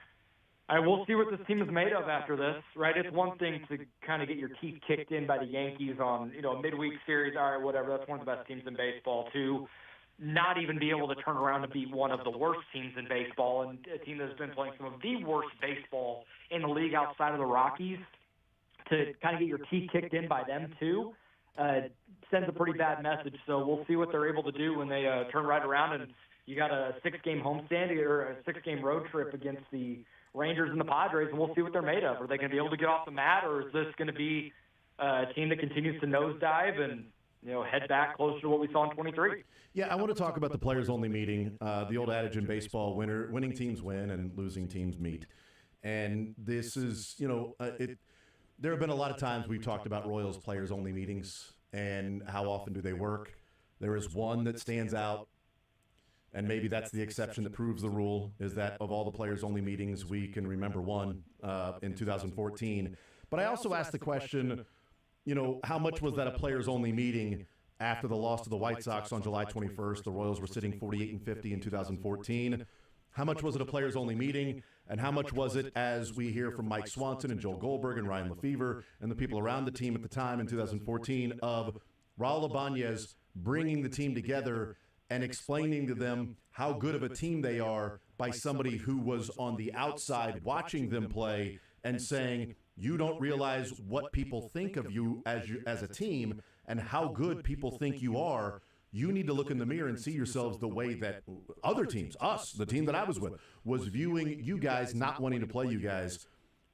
That's not really a players-only meeting. That's more of a veteran saying, why aren't you guys confident enough to play the way that that everybody else thinks you can play? They went 22-5 after that meeting, including, I think, winning 6 in a row, starting the next day after that particular meeting. So I don't know, Joel, can we categorize that and say that that's one of the players-only meetings that sticks out, or is that sort of in the same is that in the same mold as this players only meeting of the entire team struggling, getting together, and everybody in-house that's been here talking about it, as opposed to the team struggling, not meeting expectations, and you trade for somebody that comes in and is playing on your team and is saying, yeah, you guys are different than what you're playing like, man. You need to look in the mirror and understand what everybody thinks of you.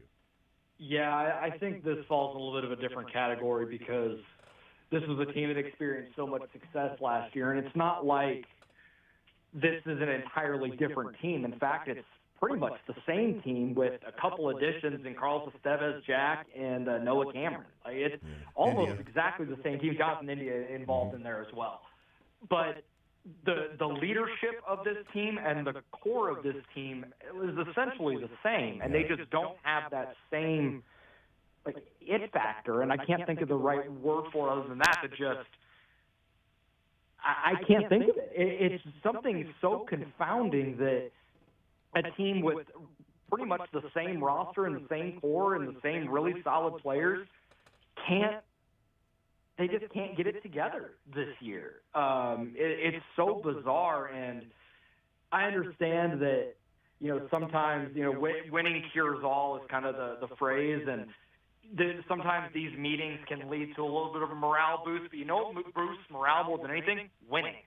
Morale does not lead to wins. Wins leads to morale. And so this team is going to have to figure it out faster. This is just going to be kind of what we see for the rest of the year, coming off a series like that, which is unacceptable in their own words and from what we're seeing from the outside as well. Yeah, that team finished in 2014 41-23 after the players only meeting, and then we know what happened in the playoffs, the wild card, the divisional series, the AL championship. So it was one heck of a run and a stretch. And honestly, what was odd about that or different about that is there was no evidence to give the players in the organization the benefit of the doubt in 2014. Right. Because they hadn't showed it, but they kept telling us, no, this team is good. No, this team is going to compete. No, you don't understand what's going on behind the scenes. No, we've got the players. And it's like, well, then actually go out and do it. And it was frustrating in 14 when you get post-All-Star game and you're still playing like that. And it's like, it's just talk. And then they go out and do that. This team at least has last year to go off of and say, no, you know what I'm saying? We're good enough. We've got evidence. You guys saw it last year. We made the postseason. We went into last year, as fans looking at this team, and analysts looking at this team, wondering what they would be. I thought they would compete for the playoff spot, maybe come up just short, but, right around the, high 70s, low 80s wins, and be close, be within 3 or 4 games of the wild card in September, and you go, they're in the hunt, right? That's what I thought they would be. I would have lost. I would have jumped through, through hoops and been going crazy if you'd have said, "Hey, man, this team is going to be tied 1 game apiece coming back from New York in the ALDS against the Yankees and returning home for 2 games." Like, you're nuts. There's no way that would be the case. And yet we find ourselves this year. And it feels like this year is almost to a degree of what I felt like last year was going to be. Yeah. When last year feels like this is what this year should be. But it doesn't make an excuse for what's going on this year if those things were flipped, because they've shown that they're good enough, but right now it's not happening. And if that's the combination of the players, if it's the coaching, if it's Zumwalt, or if they just over-exceeded who they actually were last year, and now this is water finding its level. That's the concern, and the scary part is if this is actually more who they are, and last year was playing well above their heads. And you'll see sometimes like younger teams or teams that haven't quite gotten together yet, they'll achieve a year early and they'll exceed expectations. And I think that's what we saw last year. And sure, there could have been a low, water finding its level to some degree, but normally that still happens with a team that's fairly young and not with a veteran-laden team that this team is. Yeah, right. Yes, you have Michael Wacha, Seth Lugo, and Jonathan India, Carlos Estevez, Salvador Perez. You have all of these established veterans that have near 10 years of service time. Michael Lorenzen and Cannon now in that conversation too. But Bobby Witt Jr. is in year 4. Vinny Pasquantino's in year 4. Michael Garcia's in year 4. Like, these are not young players anymore. These are established veterans in this league that have already exceeded the average major league career. So this is not a case of, yeah, we got all these veterans and then our best players are all young guys trying to figure it out. Like, we're past that now. So that's why when I came into the year, I said you can't take a step back because you had these windows close quick, and they close quicker for small market teams. So you have to take advantage of these opportunities, and right now that's not happening. All that to say is there's still plus or minus 90 games left in this season. So it is not over for this team, but they are at a crossroads, and they're going to have to figure it out really fast because it can continue to take off on them downhill, and we're looking up at the end of this month, and it's basically done, and now you're just trying to salvage the season for pride and not salvage it for a wild card spot. It is odd that, like, we look at some of the comparisons and parallels that Salvi, Hosmer, Moustakas, and Kane were all in year 4 in 2014. Now, maybe not year 4 service time, but their 4th year in their 4th year in the big leagues. In the big leagues, yeah. So different service time there because Kane played 1 year. He played like 6 games in 1 year, but he had been up that year. So their 4th year in the big leagues, those guys, all of them, and it sort of comes together and, win back-to-back pennants and win a World Series. And I think part of the conversation that's been is, we always go back and compare to the most recent successful team, the most recent World Series team, because that's what the World Series team looked like. And does this team look like a World Series team or not? And I do think there's a question of sort of whether it's personality or mentality with this particular team compared to that one, that team. We've talked about it and discussed sort of what that personality of that team was. Like, they didn't take bleep from anybody, and whether that helped them win or made them win or they were going to win no matter what, just because of how good they were, we don't know that. But I don't know what this team's sort of mentality is. It was a mentality that was good enough to make the American League Divisional Series last year, and personality that was good enough to do that. But for whatever reason, it's not happening this year. Yeah, and I understand that the team is still trying to keep that same mentality and that same mindset of focus on today, yesterday's in the past, let's just move forward. And it's easier to do that when you're winning games. True. Like, that mentality works a heck of a lot better when you're able to rack up 86 wins in a season. But when you can't get off the mat the same way that you did after a loss last season, it changes quite a bit, and this may be where they have to switch things up. They got to try something different, and we can't just get stuck in the mud with the same mentality. Now, whether they decide to do that or not is a different conversation, but something's got to change, and it's got to change fast before this gets out of hand. Is Alex Zumwalt, in your mind, part of the change? Maybe even just from a PR perspective. I mean, sacrificial lamb and all of that stuff. But it might be just from that case. Like, yeah. I don't think Alex Zumwalt is necessarily the problem, but is it the solution at this point? And that's how you have to look at some of these, some of these sort of, decisions that need to be made. Like, I don't know. And you also have to consider the Royals have 3 hitting coaches. So is this maybe a too many cooks in the kitchen situation where there's too many different voices going on to try and help all of these hitters, and are there too many different ideas floating around that these guys are overthinking? And so that's another angle to look at with this, that it's not, I don't think this is just an Alex Zumwalt thing, but Keone Dureni and Joe Dillon are part of this as well. And I know that because Zumwalt is kind of the forward-facing guy because he is the hitting coach, the other two are assistants, but they're still involved. So they're going to have to figure something out with it because what we're seeing from the offense is unacceptable. And some of it is just it's inflated by Bobby Witt Jr. not playing to an MVP level and just an all-star level. That is, he gets the 2 hits yesterday, and maybe that gets him going a little bit. But I do think they're going to have to make a change somewhere just to spark something or someone, unfortunately has to be the fall guy, and you hate to see people lose their jobs, but it's a business and it's a results-oriented business, even if the process of the sport doesn't always match those results. So it's something to watch out for, although I feel like we would have heard something by now if that decision had already been made despite the off day. And we'll see if it's, after this road trip, if they return home and if they're still struggling and they struggle against the Rangers and Padres, it ain't an easy road trip. I mean, Rangers are now at 500 playing better baseball. Oddly enough, they fired their hitting coach or their offensive coordinator, whatever you want to call it. They've been better offensively, but they are not winning games because now they're mashing the baseball. I think they're like 0.6 maybe more runs per game than they were, which can make a difference over the course of a longer period of time. But, it might not have been a difference to the degree of, okay, now there's a new hitting coach, offensive coordinator in there, and you're playing much better. This team this year is doing, to a degree, what they did last year in June. A little worse, though, because they're 3-10 in the month of June so far. That team last year was 11-15 in the month of June. The difference was they started June 11 games over 500. Right. And they had a buffer there. And in fact, they were like 15 games over 500 at the end of May. Like May 25th, they were 15 games over 500. And so they didn't play well in June. It was their worst month.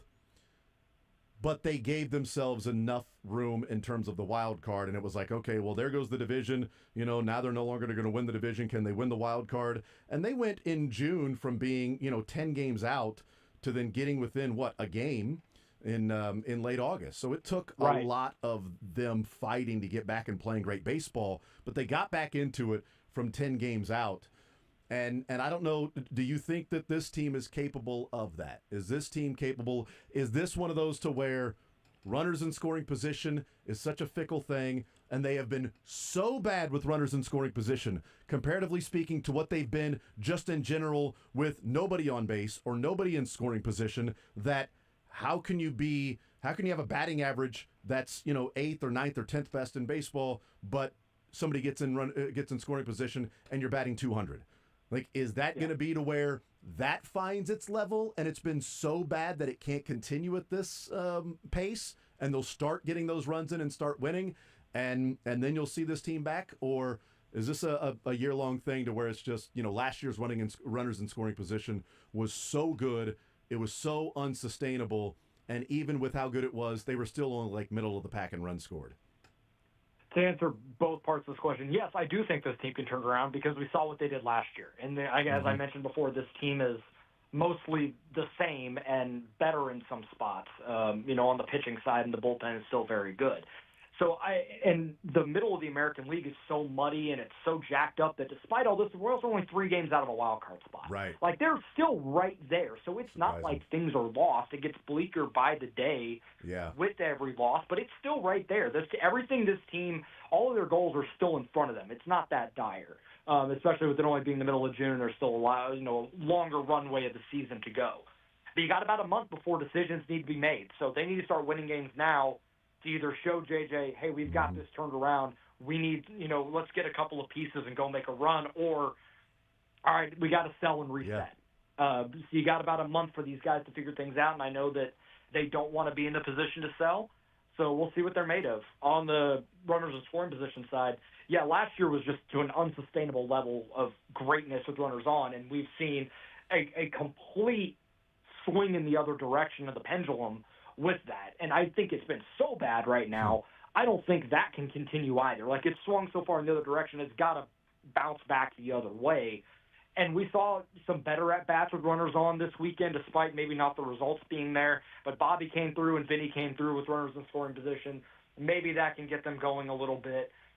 But we'll have to see, and it's going to be a tough test against the Rangers, who have one of the best pitching staffs in the league. So we'll see what they're made of, and if they're able to get off the mat and score some runs and try and win a couple ball games, get back on the horse a little bit. This is last question for you, and it's probably a feel thing because I don't want to be like, what's a specific record? But when will you maybe look at it and go, it's no longer a discussion. They're not buyers or hold. They're a seller. They got 25 games before the All-Star break, and every single team they play is at or above 500 right now.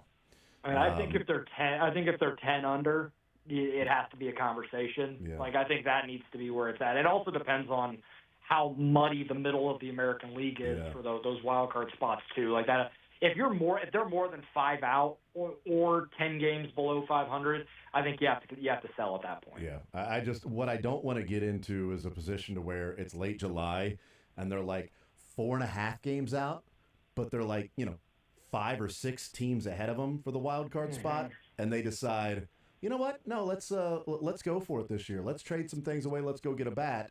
I mean, obviously, if it's team control, that's different, as opposed to if it's a bear market and there aren't many pieces on the market there, what would Seth Lugo go for? And by the way, you could re-sign him in the offseason like the Tigers did with Flaherty. You know, he's going to opt out of that contract anyway and get a new deal.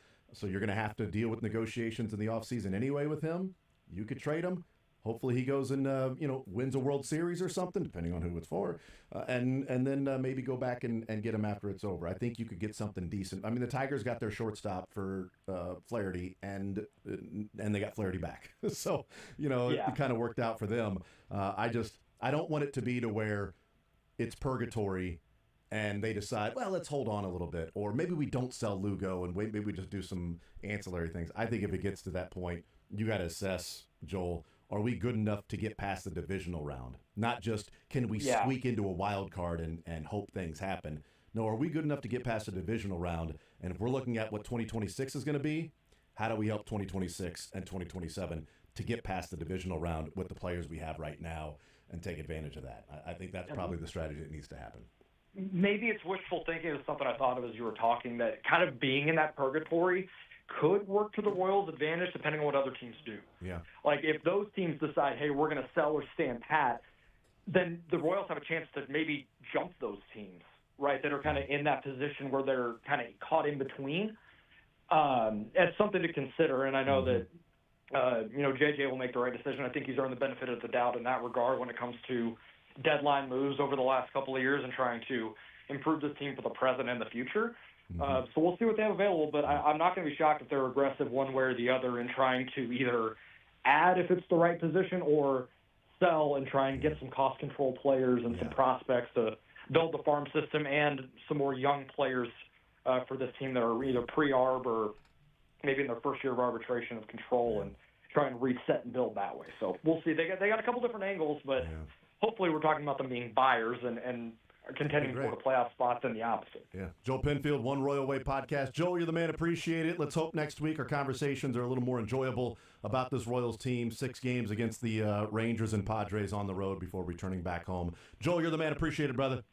Thanks, Jason. Have a good one. Absolutely. You too. There's Joel Penfield, One Royal Way podcast, joining us, breaking down the Kansas City Royals. We'll take a time out. We'll come back. We'll continue rolling, and we'll get a little bit into what comes up over the next 25 games, as I mentioned.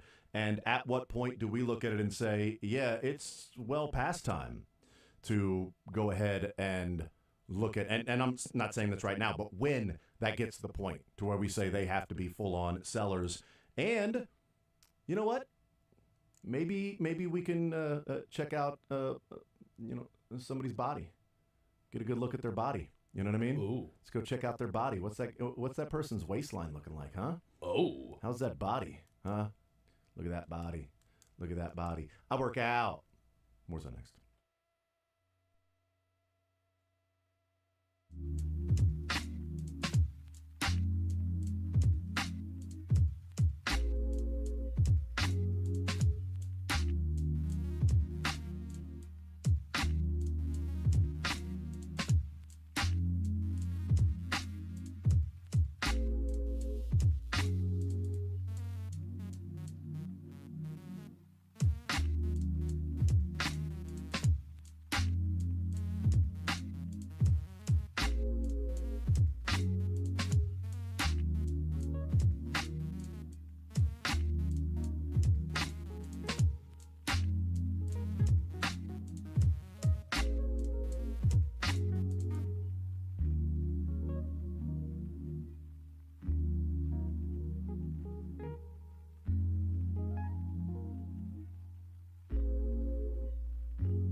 on Sports Radio 810 WHB.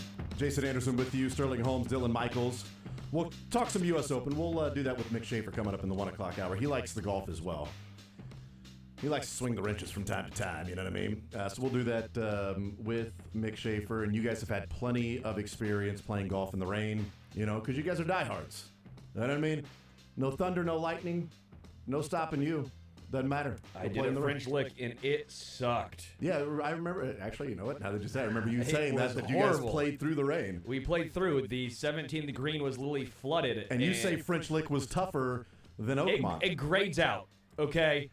Based on, we didn't play the tips, of course, so that's a caveat, but it is graded as a tougher course than Oakmont. Are these the underlying metrics? The underlying metrics say Pete Dye course at French Lick. I'm just saying. Tougher than the U.S. Open course that even the professional golfers are saying this is absurd. Yeah, from the whites, you know, from the this white is tees. dumb. I acquiesced. I said we didn't play tips. It's what the course says. Don't shoot the messenger. Don't shoot me at all. Don't even shoot anything. Whether he's the messenger or not. Just Unless you're eating it. Yeah. Come on. Just the tips for Sterling, so. That's right. That's right. No, he never does the tips. No tips. You're right. That's right. No, he doesn't All give the tips. way. He's so cheap. All the way. So cheap. No tips for I'm Sterling. trying to have He's, a good time. I'm not playing the tips. Scottie Pippen over here. No tipping Scottie Pippen.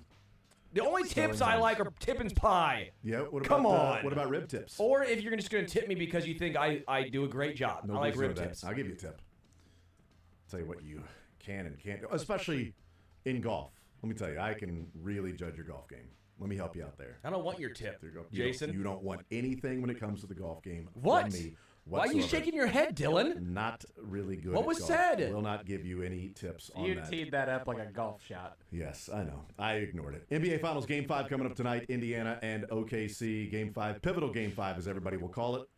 You cannot say Game 5 without pivotal. That's a requirement. Here's Jeremy Fowler. This is yesterday on SportsCenter. Mandatory minicamp for the Kansas City Chiefs getting underway tomorrow. We will hear from the Kansas City Chiefs tomorrow, Wednesday, and Thursday. So a couple of days of mandatory minicamp and then a conditioning period. Kareem Hunt said last week he is not looking forward to the gassers that they have to run during the mandatory minicamp because, you better show up in shape. And certainly at training camp, you better show up in shape as well. Here's Jeremy Fowler yesterday on SportsCenter talking about Travis Kelce and judging his body. We should note these OTAs with the Chiefs, voluntary, not mandatory. That's for next week. What are you hearing about Kelce's offseason program and the process? Yeah, Kevin, the Chiefs knew that Kelce was going to be gone this week. He's expected back for minicamp. He'll address the media and be on the practice field, all that fun stuff. And he will debut a bit of a slimmer look. He's told people close to him that he's lost about 25 pounds this offseason. Played a little heavier in 2024. It was sort of a thing. He vowed to change it, and he has. And so, as we talked about before, this could be the last dance here for him. Mid-30s, still a productive player. They want to go to him on third down, but declining a little bit. So he's trying to be slimmer and has gone hardcore this offseason to make it work in what could be his final season. So how much do we think Travis Kelce's numbers were deflated because his body, according to him, was inflated? Maybe. I don't know. He's lost 25 pounds. So I'll tell you this. If Travis Kelce has lost 25 pounds and vowing to get into better shape, isn't that him saying that last year he was not in good shape? That he wasn't in shape that he feels like he should be in to play at the level that Travis Kelce expects and other people around the league would expect Travis Kelce to play at. Yeah, not his best shape. I mean, it's all on a weighted scale here. Literally. Because for a normal person, it doesn't matter. If you're an accountant, that 25 pounds ain't making a difference. For an NFL athlete, that 25 pounds can make a ridiculous difference. So, yeah, he may have still been in decent shape last year, but it wasn't his best shape, and he understands that, and he knows that. I appreciate him talking about it. I appreciate him not trying to hide behind it and be like, no, I wanted to be 25 pounds heavier to absorb the blows. Yeah. No, he's been pretty honest about it. Like, what did he play at in, let's say, 2022? What did he play at in 2022 when he had 110 receptions, 1,400 yards, and 12 touchdowns. Oh, man. In 2022, because 2023, it was lesser than, and then 2024 is when ultimately he's saying that it wasn't good enough to carry that weight. Or maybe he's saying, could be as well, and we'll hear from him this week. We do believe that Travis Kelce will talk this week at some point. Maybe he's saying, I'd have been fine at that weight 6 years ago. Sure. But my body is broken down, and it can't carry that weight anymore. So I've got to be lighter because I'm not the player I used to be. Well, I think that could be certainly explainable that way. Huge part of it. I think that's a very underrated aspect. I'm glad you brought that up because you can get away with things when you're younger. You can get away with maybe carrying more weight, but your athleticism is still there. You don't feel it on your knees as much. It doesn't bother you. But once you hit a certain age, and maybe it just is a legit cliff. He maybe didn't feel it when he was 34, but when he turned 35, you feel it. I'm just glad that he's wanting to do something about it. I'm glad that he's not saying that last year is, that's who I am now. He's like, no, I'm better than that. That's what the greats do. Yeah. That's what the Hall of Famers do. That's the pantheon. That's what we talk about, and that's why I've bought back in. I've told you I think the overall numbers will be fairly similar because of Rashee Rice and Hollywood and Xavier and just what I think this Chiefs offense is going to look like. But I think that the efficiency numbers for Travis will be better. I don't think the 2 yards after catch after being 5 and 5.5 and 6 for the majority of his career. Like, I think we're going to see him more in that 4.5 to 5 yards after, yak per reception. So I think the efficiency numbers of Travis are going to take a step forward, even if the counting stats stay relatively stagnant. Yeah. So I'm looking at trying to find the yak yardage. So it was 3.5 last year. In his career was 5.5, 4.2, 5.6, 6.1, 5.9, 5, and then last year 3.5. Yeah. I mean, 2019 wasn't great, of just the 4.2. But even in that, year where you go, well, it didn't have a lot of yards after catch, at least averaging, it was still better than what it was this year. And the yards per catch, yards per reception, and that was in 2019 when he was at 4.2. Mm-hmm. So 2019, his yards per reception was 12.7. This year, he was at 3.5 yards after catch, and his yards per reception was 8.5. Yeah, it's a massive difference. It was down 4 yards per reception, and he was also down a half yard after the catch that he picked up. So it's a little bit different with that. He was catching the ball further down the field and getting tackled quicker as opposed to short passes and then getting tackled again. Well, and that's what I really like about your point that you've been bringing up is last year, maybe in the first year where he needed someone to alleviate the pressure off of him, with Rashee Rice being that answer, where Travis Kelce was going to be your option 2, not your option 1. And he was in the first 3 weeks. He was option 2. Option 1 and was no Rashee. one cared. No one complained. It is what it is. Because Rashee Rice in the offense was looking solid. So I do think that this upcoming season, you're going to see a rejuvenated Travis Kelce. You're going to see fewer receptions, but again, same amount of yards. And he will be the number 2 option, maybe even number 3. Because I do think it's Rashee Rice 1, and is Xavier Worthy going to take over? I think Hollywood's going to have a game or 2 where you see him. I just think there's too much trust between him and Mahomes to not be option 2.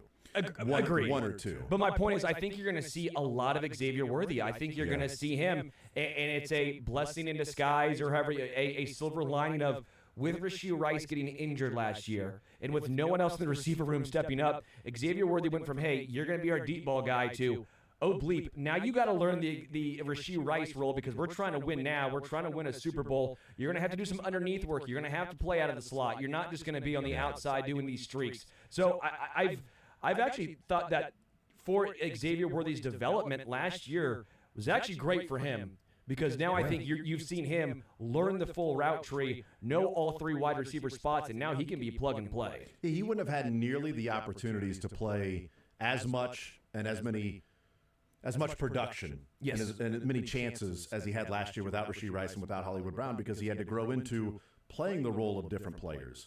And now he's used to that. And I think the Chiefs also got a better idea of his growth, what he can do, go into the offseason, and how they can best utilize him moving forward, too.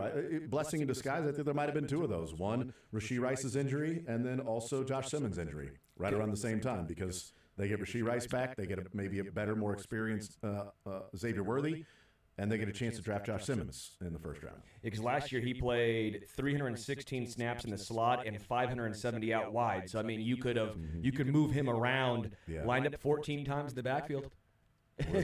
So, yeah. No, I am.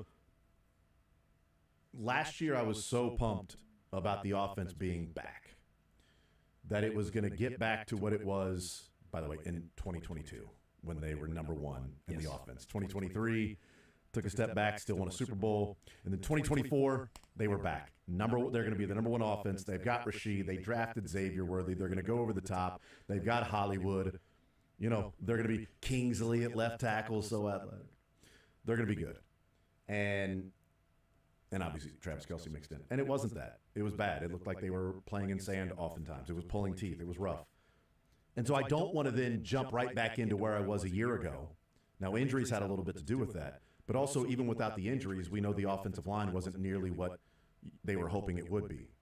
But there are huge questions on the left side of the offensive line. Just expecting, well, Kingsley's going to slide in and be fine at guard because he's a failed offensive tackle, and for one game he was good in run blocking. Okay, so now you're saying you have two less than above average pass blockers at guard and two good run blockers? Because Joe Tooney was a really good pass blocker. And Trey Smith is a really good run blocker. Well, if Kingsley is a really good run blocker and not so great at pass protection, both your guards are essentially the same thing. Run blockers and not great at pass protection. I'd rather they be better pass blockers if I had my druthers with who Patrick Mahomes is and what this offense is. Because if you're going to be good run blockers, then you would hope that the team would then run the ball a little bit more. But do you have the dynamism in the backfield to then run the ball a little bit more? Or are you wasting downs and things like that? There is a level to where I want to buy in that this year, with Rice healthy and Hollywood and Worthy and Royals and Juju as maybe your fourth or fifth receiver, and a renewed Travis Kelce, maybe an improved 1 through 5 offensive line overall if the left tackle is that much better than a year ago, and throwing in Bashard Smith and Elijah Mitchell that can offer some sort of explosiveness in the backfield. Yeah, there's an element of me being more bought in that, hey, this offense is going to be so much fun to watch again. But I went through that last year, and I got burned by it. Fair. Because it wasn't as fun. I am Jim Cramer buying so much Mad Money stock right now. Yeah, well. I'm all in on this Chiefs offense reverting to top 5. I'll take it. Like I think top 5. You look thirsty. I'm very the underlying numbers are going to scream that. Yeah, great. Let's do it. Let's settle out of court for the underlying numbers of what this offense could be. No, I'm buying so much stock in this Chiefs offense reverting to 2022 version or 23 whatever that. Yeah, 22 they were number one in the number one offense. Yeah. First year 22. Trading Tyreek Hill. Years are tough. Then they were number one in the offense. Years are hard. they are definite. Small sample size too. Yeah. We'll take a timeout. Where's that next?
All right, wrapping up this hour. We'll talk with Mick Schaefer coming up in the 1 o'clock hour. Learn funniest best coming our way.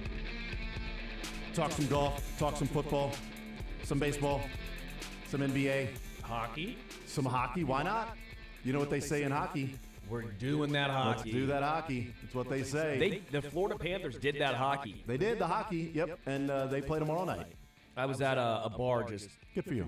screaming USA. Oh, okay. There's some people rooting for Edmonton. I'm like, Yeah. what are we doing? Yeah. Why are we rooting for the people who put milk in bags? What are we doing here? That's what you're going with? They do, though. So you're rooting for Florida, man?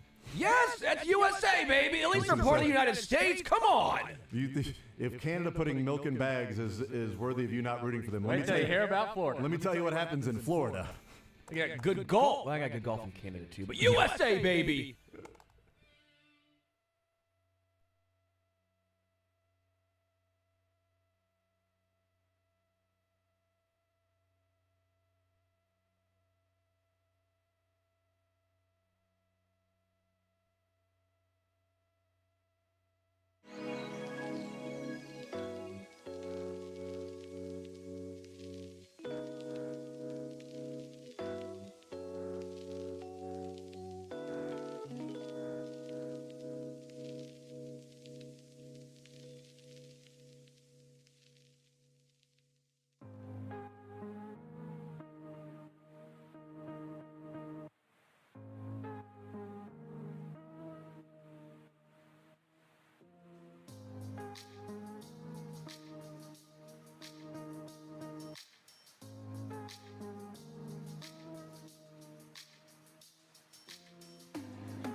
Welcome to the zone was the original words. Did you know that? I did. The original lyrics, welcome to the zone. You copied this song. Yeah, totally. I've known that forever. No, it's the first ever show to name it Zone. Yeah, nobody else has done that ever. So, The Zone. Yeah, that's right. What was your other option? The Fan? Nope. It was the Three. Because there were going to be like 3 people with it. Is that a common name The for... J. The J. The A's. Because it was Corey and me. We were on the show, man. Man, so long ago. I know. The Killer A's. Just rolled through co-hosts. I know, right? I think I'm now the second longest. Am I the longest tenured boy. co-host? Zero no chance of that, chance. Sterling. You're the longest. Zero chance of that. How long was it? You'd be Cowboy here. You'd be the second longest if there were only 2 people in a room. So Well. I can promise you that. Anyway, so You might be third if there's only 2 people. But the great part is, Mick, is that this triumvirate with Dylan, Sterling, and I not going anywhere for probably like 2 or 3 God, I years. love it when you don't count me. I'm just talking about like I've been here the every whole day. time, by the way. That's a good point. Mick has. It's just been revolving doors in those 2 seats. Well, you know what? I feel like we finally found our voice. So like all of us will be here for another 2 or 3 years at least. So it's going to be that consistent run. I don't know if these guys can afford that. Yeah, You know, absolutely. you might need to give them raises. Well, the money that we were going to pay you, we're giving them. So you didn't know that you were going to get more? Sorry about that. My point is the same. You're over here seen that crying happen. poor and destitute. Come on. don't come at me, young fella. Mick's address is. Don't come at me, young fella. Mick's address is Mill Valley. I love when you guys have inside jokes on Tuesdays and Thursdays, apparently. Remember the clip of the NBA guy? The NBA guys that were arguing? The coach. Guy gives out his address. Oh, yeah, the address. Yes. That just I don't shows remember how us much yet. they care about coaches with Team USA. Not at all. Well, I feel like Wait, coaches should Mick, be we working have- for we have- free up here. We have an inside joke. Right in the butt. What? No. I cannot Damn it. remember it either. I can't can never remember what the remember either. answer is. We're What is so it? close. I forget too. But that was your line. know, I know right? my line. Yeah. It's Whose not- line is it anyway? It's Dylan's line. Oh. Come on, Ryan. Is my Ryan line Stiles. Is my line no? My line's no, right? Yeah. Okay. No. Yes. No. I'm the one with the hardest line. Okay, Boy, yeah, that's I- close but- for because you we know. keep This is the forgetting. best. This is the best. This is the best. Yeah, that's what it is. Yeah. That's right. Yeah, this is the best. best. Yeah, so let's try it again so we can get this down next time, and we'll fix this in post. Yeah. Right in the butt. What? No. This is the best. There you go. All right, let's talk with Mick Schaefer. Mick, was that the best U.S. Open final that you've watched? Final round of U.S. Open, or does it come after the best ones ever? Not the best one ever. Yeah. I mean, the one That's they rough. played during the rain delay was the best one. Yeah. Viewership went up during the rain delay, That's right? crazy, right? What do you? Let's talk about that. The rain, and they played through. They didn't want to suspend to Monday, so they wanted to play through. There was no thunder, lightning, or anything, and they get to the point to where they're squeegeeing the course. Dude. And if they were going to play through this, then there has to be some sort of an understanding with the field and the marshals and the rules officials that if we play through this, we will be more lenient on allowing you to get relief in, quote, standing water when you press down and the water is standing because it is so Your saturated. socks are getting wet because you're standing in a puddle. Sorry, there's no actual water there. Look at my practice swing. It's all water. Nope, not going to happen. Sorry. If you're going to play that, then, have an understanding that we preaching will to the choir we will right give you here. some relief Sam there. Burns got burned. He did. He did. First of all, I think it's dumb that they make him play out of divots. Oh, I agree with There's that, dude. 300 of them in the same area, Totally every agree. hole, right? By the time you get to Sunday, I think if you're in the fairway, especially in a major where they're so slicing it so thin and you're fresh, everything should be lift clean in place, right? Interesting. Mark, now you do basically what you do with your golf I'm totally ball, good with that. but just move it out of a divot and absolutely move it out of a water puddle. The one with the divot that I've at least somewhat found some sort of reasoning why. Because then when does it stop? What's a natural What's a divot? Right, sure. versus- This might have been 4 weeks ago of it, but I'm fine with okay, move it laterally within 6 inches. Yeah, 12 I'm inches, okay. Maybe right? a couple I'm ball good with lengths, that. a couple ball lengths there, one way or another. Just I mean, golf is so tough, and Yes. every other ruling is gonna go against you out there. Why not have when you've hit the fairway like you're supposed to? Right. You should be able to hit it off. A surface that is desirable. The one that I saw was interesting, and we were talking to Harry Higgs before the Corn Ferry this year, and he said it's actually not hitting at a divots that the pros don't mind because they're so actually good. pretty good at it. It's like when I'm in it, I'm like, no, I'm rolling it back out. They're like, little foot wedge it's here. easy for them, but they said with mud.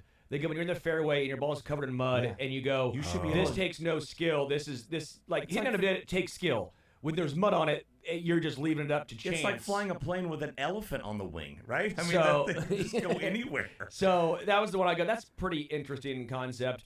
And how about Corey Connors getting his wrist tore up by, I believe, a cable in the bunker? Yeah. I didn't see that. Yeah, he was actually playing well. He would have had a chance is far fetched, but he was 8 over after 3 rounds. Who knows what he could have done? The final round made a lot more money, but because he had to withdraw because of the wrist injury, he gets last place on the cut line. Yeah. So he got screwed out of a ton of money. That go does ahead. sink. I I was gonna say McIntyre was 10 shots back when he started the day. Yes, I'm saying like so he had was able to make up ground. I'm the opposite of most golf fans. A lot of golf fans love seeing these guys struggle and have one. There's only one score under par, and I'm fine with that in a major in the U.S. Open. I get it. It's not like I'm mad about it, but I like seeing them tear up courses because I know how hard the easy courses, quote unquote, are on the PGA Tour. But I did appreciate yesterday to where 17 was a birdie hole. You could make a move there. The guys, going in at +3, they still had a shot. And even 18, right, if you got in the fairway and knocked it up there, was a birdie shot. So there were still possibilities. It's not like, okay, well, there's no chance that this guy, he's 2 shots back with 3 to go. No chance, where you can see that sometimes with U.S. Open. I think that's why people. That's why people like the Masters so much, is because it's the nice sweet spot of both. It's not the Players where it's like -20 wins. It's not U.S. Open where they're trying to have people above par. The Masters, it's almost the allure of the course itself, and the field is what's the pressure. And then there's kind of like a mid, -9 to -11. And it's the same course, and so you have so to you memorize know, by now. Right, you have history, and it's like, oh wow, that shot from there, you just don't land it on the Tiger green in shot, that spot. yes. You just don't do that in that spot, right? And it's you had what I think it was. My nephew told me this on Saturday morning before the tournament started. For one golfer to be under par was +6,000. I was like, no, people are saying, people say that every year about the I US know, Open. right? But it's there's going to be 6 or 8 at least, yes, right? But what's But this- crazy is this it took a happened to be one. 64-foot putt. Think about to be that. under, right? Yes. It was a 60, and he had to go birdie, 17, He had to go 18. birdie to get to one under. And it basically, it took Victor Hovland putting it where it was, and he got to see that same putt beforehand. I am so But impressed. also, he hit the pin on another one and hit a rake. On 2, that he had was some unfortunate luck. diabolical. Yeah, that was unreal. When he Whoever hit was in the truck cutting the camera from So the ball good, right? to his To face, his by the way, face. beautiful work. So awesome. It was Back and perfect. forth. And I actually thought it was a joke. I didn't think that was the broadcast. I thought that was someone tweeted that and then matched all that up together. That was awesome. I mean, how just dead on you have to hit that pin, and then how ridiculous those it greens goes have to be. right towards the rough of the green, like it's going to stop there, and takes a turn down the green back into the I fairway. was showing the sound off guys last night. They're like, "Oh my gosh, is it going to go in the bunker?" I'm like, "He wishes." he wishes it would have gone the bunker. I was just gosh. so impressed with his resilience all week long. A guy who started off he had the best round. He was round the first one, round, 4 round under. leader. Yeah. I mean, from start to finish, and he had some breaks go against him, but that's golf, and typically the winner has things go their way. I don't know if you can make the case that J.J. Spawn really had a lot of things go his way. He was able to still find a way to grind it out. How many people collapse after that happens to them? The course is hard enough as is. The weather's now against you, against everyone, but you have the weather to contend with. You hit one early on, and you're not rewarded for it. And then you find out on 17 and 18, you just grind your way. I was just so impressed with the resilience of Spawn. I could not get over that putt on 18, 64 feet. And He earned that, man. That's a tough two-putt. Yeah. Even Right, those yeah, guys. two-putt, yes. It's a hell of a two-putt. There were what? Because I was like, let's go. Let's see a playoff. I'm gonna watch some more golf tomorrow. Yeah. There were two players. He was gonna tie with the McIntyre. older brother McIntyre. from E.T. Yes, that's right. There were two players in the top 16, the finishing top 16. There were two players that were under par on Sunday. It was McIntyre, Spawn. McIntyre and Rom. Oh, Yeah, because Spawn was yeah, 70. like 5. Shoffley, then Shoffley shot a 69. I was thinking you were gonna say Yeah, after nice. the. And then after McElroy was the- 3 under. Which, by the way, Rory, can we? I need to bring this up, man. Go ahead. You wanted to start the show with this, and I said, "Whoa! We are starting the show with what everybody wants to talk about: Royals." So I missed the cut prediction, or Well, which, by the way, he had to make a jar one to Good call. make it. he tried? Good call, Dylan. He tried his best to do it. Yeah, Like, but- he tried his best to miss the cut. I but thought he was barely going made to, it. and that would have been Great call, I Dylan. really thought he did. No, but I appreciate Dylan bringing that up. And you're like, I got to talk about this, Rory. Dylan, what? You saying he would miss the cut? Credit to me for at least being close in that one. Man, if he didn't have that Irish accent, I think he'd be one of the more disliked players on tour. I appreciate what he did with the whole live and you know the breakup, and he's done a lot for the tour. I get all that stuff, but he acts like a child. I mean, smashing a tee box after a bad drive. All of his nonstop complaints about the media. He's like the Rafael Devers of the PGA. But he just They gave him everything he wanted, and he, in turn, almost. Because I agree with you. I think he's a likable guy minus the accent, but I think that the PGA live thing is what people didn't like, and now all this that what he's doing now is turning his fans off from him that he had from that. He gained a lot of fans by turning his back on live and talking about the golfers. I dig it. I dug it. He stood for it, and I was like, I respect that. I can respect that. And he won the Masters, and we were all. He's exhausting, man. You're just. I'm exhausted. I'm extremely disappointed. Here's the thing. I'm exhausted by Sterling is just mad that he can't throw his club at his bag, have it flip back, and then catch it like that. Like I mean, Rory did. also, what a You're so mad petulant about that. move! Like That was an amazing smash move. and Wyndham Clark. By the way, that's a different story. Wyndham Clark hotel allegedly, chain? Oh, he's a red ass. The hotel chain? allegedly breaking in the clubhouse. You know, some of the lockers. That should be a permanent. You should never be allowed back in Oakmont. That's absurd. I loved watching Tyrell Hatton's last few holes, every swing. That club was going into the ground. He's looking the rough. He's throwing his hands up. He was so mad. But then he was so happy when JJ Spawn made that putt. He was cool. like, yeah, that was pretty neat. But I just can't stand Rory's thinking he's better than everyone else. That he's earned the right to not have to talk or people want to hear from you, guy. It's not the media. It's your fans that want to hear from you. Yeah. And you're I don't acting disagree like with that. a bleep, I don't man. disagree with that. He talked after he won the Masters, though. Of course he talks when he won. I know that's my point. That was the point. He talked then. He's If he didn't have the accent of look how charming Rory is. Look at Rory McIlroy. That's just because every once in a while it comes out. It's like he doesn't even really have the full accent. He'll just be like, and as I was my approach shot from second one in the fairway when I got it on the green, and then it's just really my putter was doing okay, but my irons weren't as weren't swinging as much as I was hoping they would be. Like, hold on, is that Rory or just every once in a while? What's going on? I know, right? He's losing it, but every once in a while there's a word that'd be like, oh, there's the accent. Little fat bastard. In him, Yes, yes. I'm out on Rory. Green. How about Look at the this? iron. So Scheffler finished what? 12th. 12th? No, sorry. No, Sorry, he I finished said top Shoffley. Scheffler. Scheffler was finished seventh. Seventh. So he finishes seventh. He plays bad in a major. Right, I didn't and see him all finishes weekend. Seventh. Yeah. But I think he missed, he missed 7 putts under 5 feet. What if he gets half of those, 3 or 4 of those back? Well, he all of a finished sudden, 5 shots out. Yeah. Yeah, But all I of mean, a sudden he's he's in right there contention. in the mix to win the whole thing. Yeah. That's how good he is. I was as impressed with Scheffler playing bad and still almost being right there as I am when he wins them. Finished par on the weekend. I mean, 70-70 on Saturday and Sunday. But Spawn, 2 of his best drives, obviously 2 of his best putts on 17 and 18. 17 was the amazing. 2 clubs that really let you down the stretch because you're playing holes 71 and 72. Dude, 17 the 4-day was stretch. The drive on ridiculous. 17 was probably, it's got to be the shot of his life. Of his Amazing. 17, I mean, just to thread that needle on that course with so much disaster either way, if you miss it, to have the stones to say, I'm going for it. I'm going for it, man. What do I want to lose in a tiebreaker to Rory again in the Players Championship, like he did? Like, no, I'm going for it. If I lose, I lose. I'm still going to make a couple $1 million. But if I win this, then I'm going to be a U.S. Open champion. I'm just going to go and then on 18, you put it in the fairway there. You pretty much take bogey out of the equation. Yep. And makes another birdie. Good for I didn't know much about him beforehand, but I was joking that all I knew him as was the random stormtrooper that lost in the Players Championship playoff to Rory. It was like, oh, that was him. Stormtrooper. He was just a random guy that was like, oh, he's playing the fool today. Yes. You know, he's playing the folly to Rory McIlroy's Players Championship win.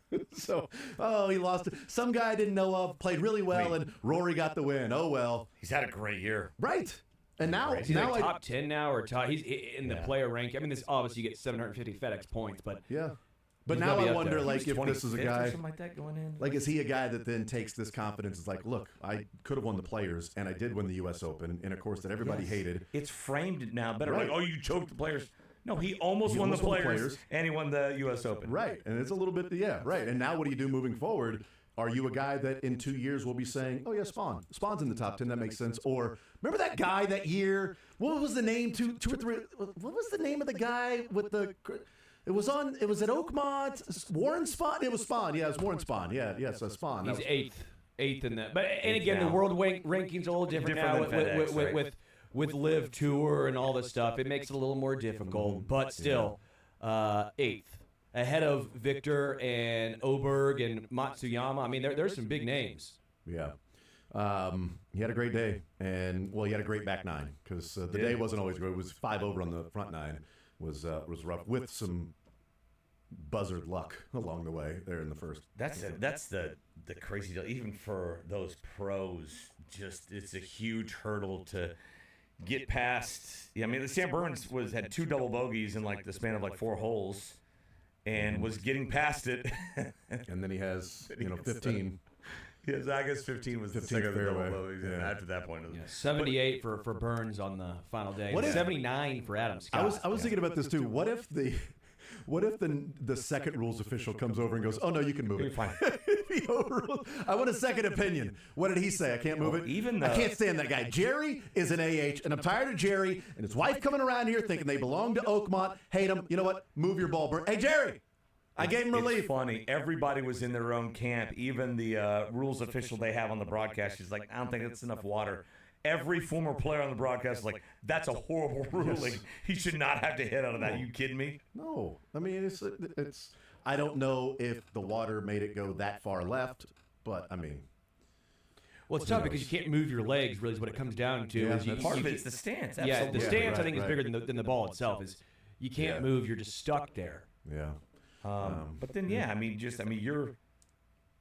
trying to clip that thing and get it down off the grass, but out of a water. Yeah, who knows where that thing's gonna go? You'll get condensation, bubbles between the ball and the club. All that stuff matters for those guys. You want to talk Royals, Mick? Let's go. All right. Yeah. Or just do Learn Funny's Best. Yeah, we should probably do that. Let's do that next.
All right, we continue right here on Sports Radio 810 WHB. Jason Anderson with you, Sterling Holmes, Dylan Michaels, Mick Schaefer hanging out with us. Let's get into a learn funniest, best from the weekend. What we learned, the funniest, the best from the weekend.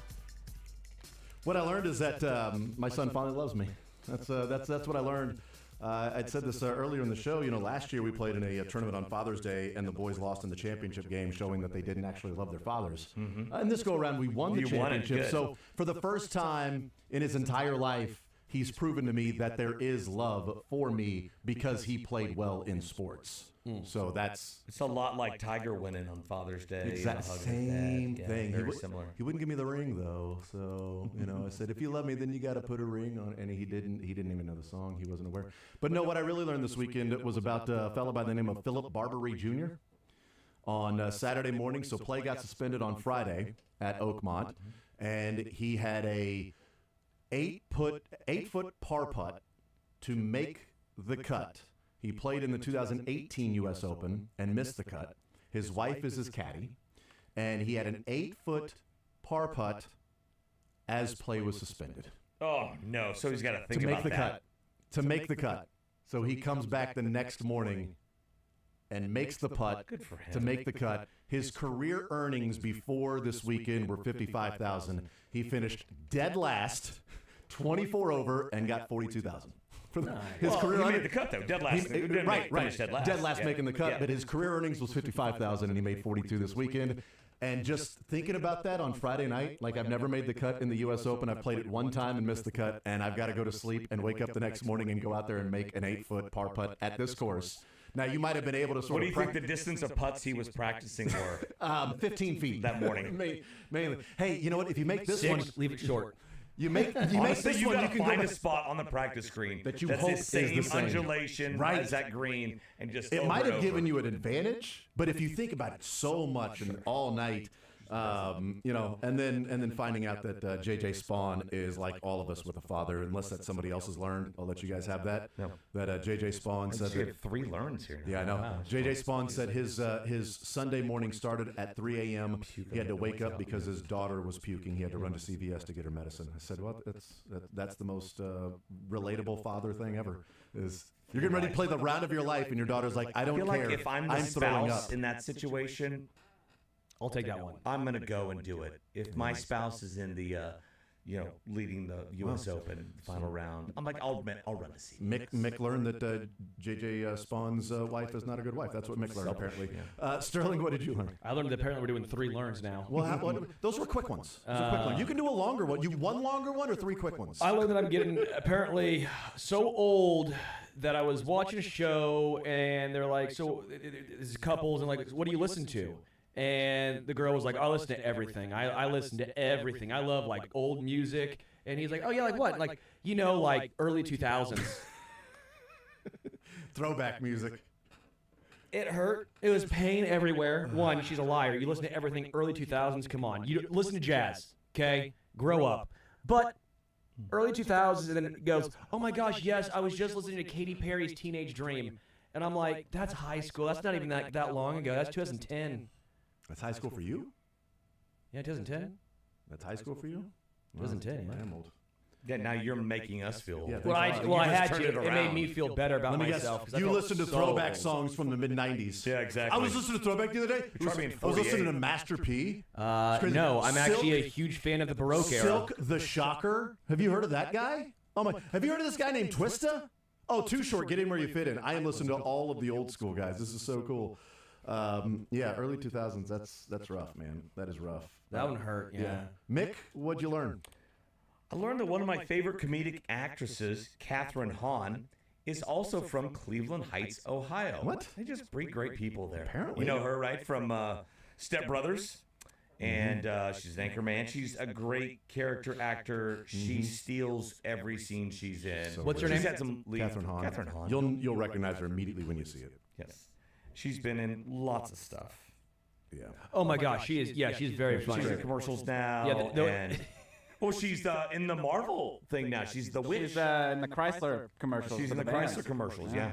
Wait, is Ethan Sandler who she's married to? Is that related to Adam Sandler? I don't know. I bet there's probably a Google machine that could probably tell you that. Seems more fun. Just that's my learn. Yeah, I'm going to say no because if he's somebody that's famous, then we would probably know about that with. I don't think so. Okay. Yeah, I don't think so either. Cleveland Heights, how about that? Have they had her on the podcast yet? Seems like that'd be a fun one to have on the podcast. Seems like an easy one to have on. Yeah. Absolutely. Like come on, boys. Like us getting Heidi Gardner on the show. That seems easy, right? Like just hey Heidi, love to have you on the show. Being from around here and. Stuff. Dylan, what did you learn from the weekend? I learned that the Brewers are a front office that is petty because Aaron Savali has been requesting a trade request all season, and they acquiesced by sending him to the White Sox. That's so good. So pretty good. that is the most relatable thing I've seen in a front office in a long, long time. Because usually you do a little bit more honoring of the player than that, but it seems like they did not want to do that at all. Well, no, they did because I could have sent him to the Rockies. That's true. That was a FAFO. That was an FAFO. Yep. A lot of the comments saying now Savali is saying, "Wait, no, I changed my mind." So things like that in the comments. Can't wait to be a bullpen guy. We'll do whatever you need. I'll do it. I'll pitch it to the bullpen, please. Funniest for you, Sterling. So Wilson Contreras, catcher for the Cardinals, were playing the Brewers, and there was a couple of incidents that week. One at first base. Yeah. And at one point, Wilson Contreras just gets absolutely drilled by a pitch. He gets drilled. Well, let's start with what happened. Why you got drilled? Because there was an incident at first base where he took a step back into the runner. He was in the wrong. He was in the wrong. Wilson Contreras in the wrong. The Brewers were chirping. He turned around. They started chirping back and forth. So there was some frustration from the Brewer standpoint. But go ahead. Now so he was in the wrong. He gets drilled. He takes a step towards first base, stops, turns back around, picks up the baseball, and just directly hands it to the pitcher. I actually loved it. One, if you show that you're strong, but two, you're like, I'm in the wrong. I'm not. I knew it was coming. I knew it was coming. I'm not mad about it. Like I deserve that. And I think my favorite part is his brother plays for the Brewers and was catching. So I'm sure the brother's like, "Hey man, you're gonna get drilled here." And he's like, "All right, I deserve this." I thought it was actually handled very well all around. Yes. I thought it was very funny that he picked up the ball and he didn't play first much, right? No, he plays all first now. This is first year. First year, yes. So he was in the wrong, but first year play, he's going to be a catcher. He transitioned to first base for the Cardinals. I just love it of yes, I'm in the wrong. I know I'm getting drilled.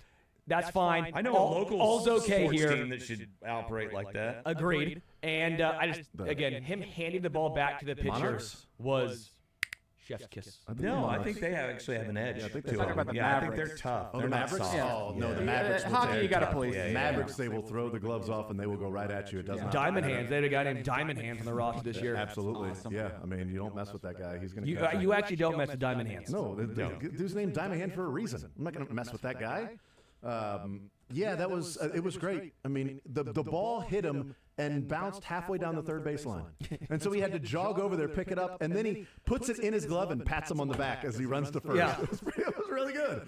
And then he calls Reese Hoskins a bleepy. Is that who ran into him at first base? No, he said Reese was the one chirping from the dugout because Reese was playing first base. You don't do that. And he said, it's interesting because then when I got a chance to look at him in the face, he wouldn't look at me. He's a bleeping pansy, to clean it up a little bit. He was Charmin Ultra Soft, I think, would be the... I don't think that's what he said, though. I think he was more colorful with his language there about what he thinks of Hoskins. If that happened to the Royals, they'd be like, guys, if that happens 17 to 18 more times, Swear to you. I swear to you, All right, a strong Squeeze the larger we're from going to take it basketball. up. Yeah. We're going to take it up with the commissioner. Squeaks, yeah. You guys rip on me 13 or 14 more times. I'm out of here. And then later in the game, they both homered in the ninth inning, both Contreras brothers. Did they really? Yeah, the first pair of brothers to homer against each other in the same inning since 1934, when there was lefty Tom O'Reilly against righty Jack O'Reilly. It was crazy. I just made those names up. Old Hoss O'Reilly. Hoss O'Reilly, yeah. Old Hoss Radburn, man. That was a crazy game. You get hit, you got the benches clearing, and then both brothers homer in the ninth inning on opposite teams. What was the funniest for you, Mick? The funniest for me was the I don't know, this is dumb, but we were just giggling about it yesterday. Slugger had his dad out there yesterday. There were two sluggers. One had like a white mustache and had like a flowery Hawaiian shirt on. He's very muscular. He was more muscular than his son, but he was out there, and so Slugger's dad was out there. It was funny. I also thought Q's comments after the game on why he pulled Noah Cameron were funny too. We had meat of the lineup. Yeah. Four hitters. 4 righties. Which is the most important thing. Third time through the out order. there. You know what they had done? Pitch You count. probably looked. Do you know what they had done to Noah Cameron before that? Gosh, I don't know. Did they score 7 runs? Were they getting like guys on base every inning? 7 at bats. Okay. 1 hit. Oh wow. 4 strikeouts. Wow. But they're right-handed guys.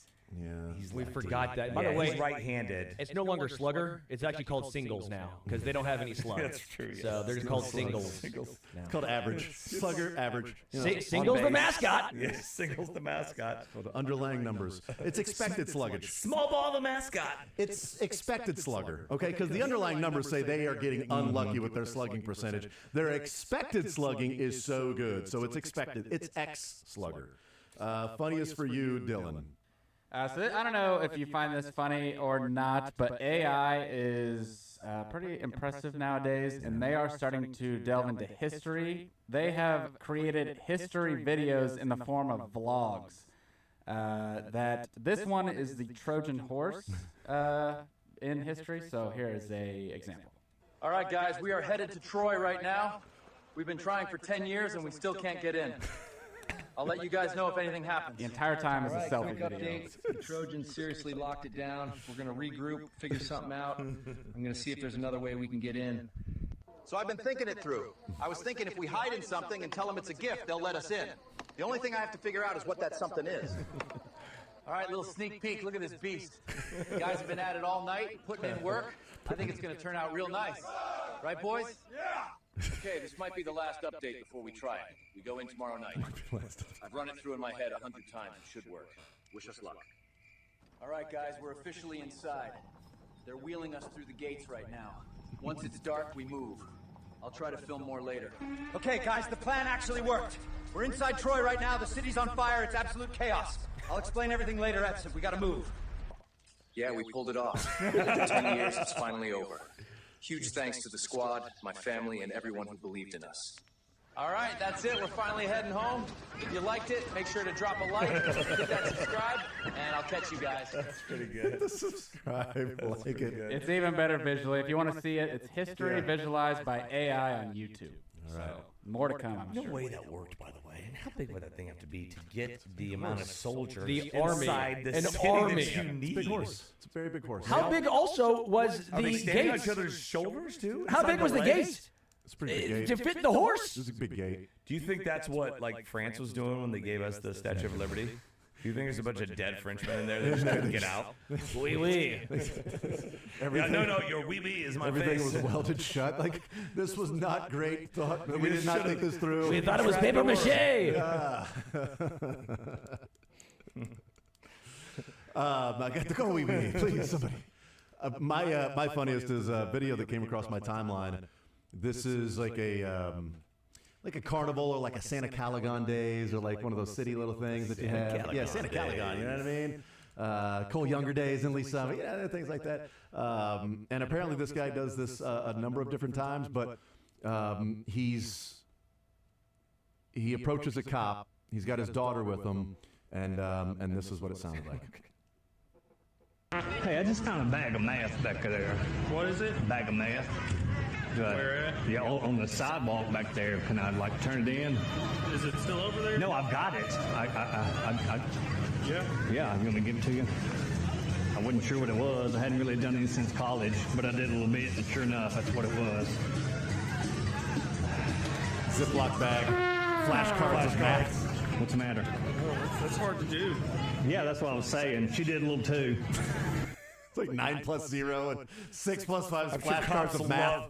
love getting punked by that. Flashcards of math. She did a little too. I haven't done something since college. I haven't done it since I did a little bit, and I knew it. Well, that's exactly what it was. I haven't done it since college. That's a good bit. Yes, I found some math over there. No, I did a little bit. I found some math. I just went. She did a little bit too. Got me. All right, best from the weekend, Mick.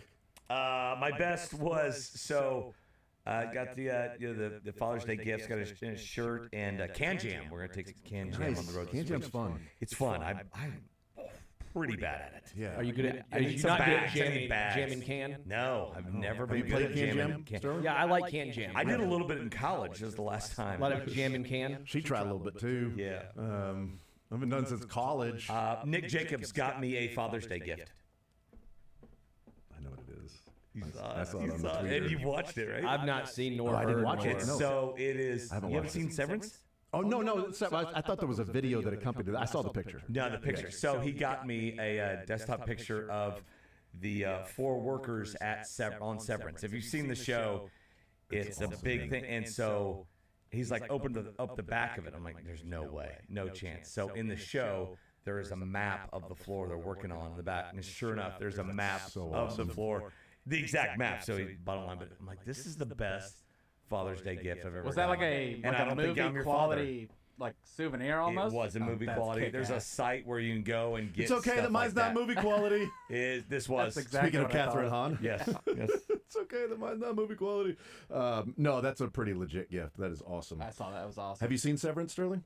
No. Well, if you started, it started on season 1. I'm more of a season 4 type of guy. I know, Yeah, but more I, seasons to get to 4. I would like say that. it's a little bit different than Entourage. That you would need to start Yes, you Severance need in to- season 1. I just like to start shows whenever I feel like. You just pick one.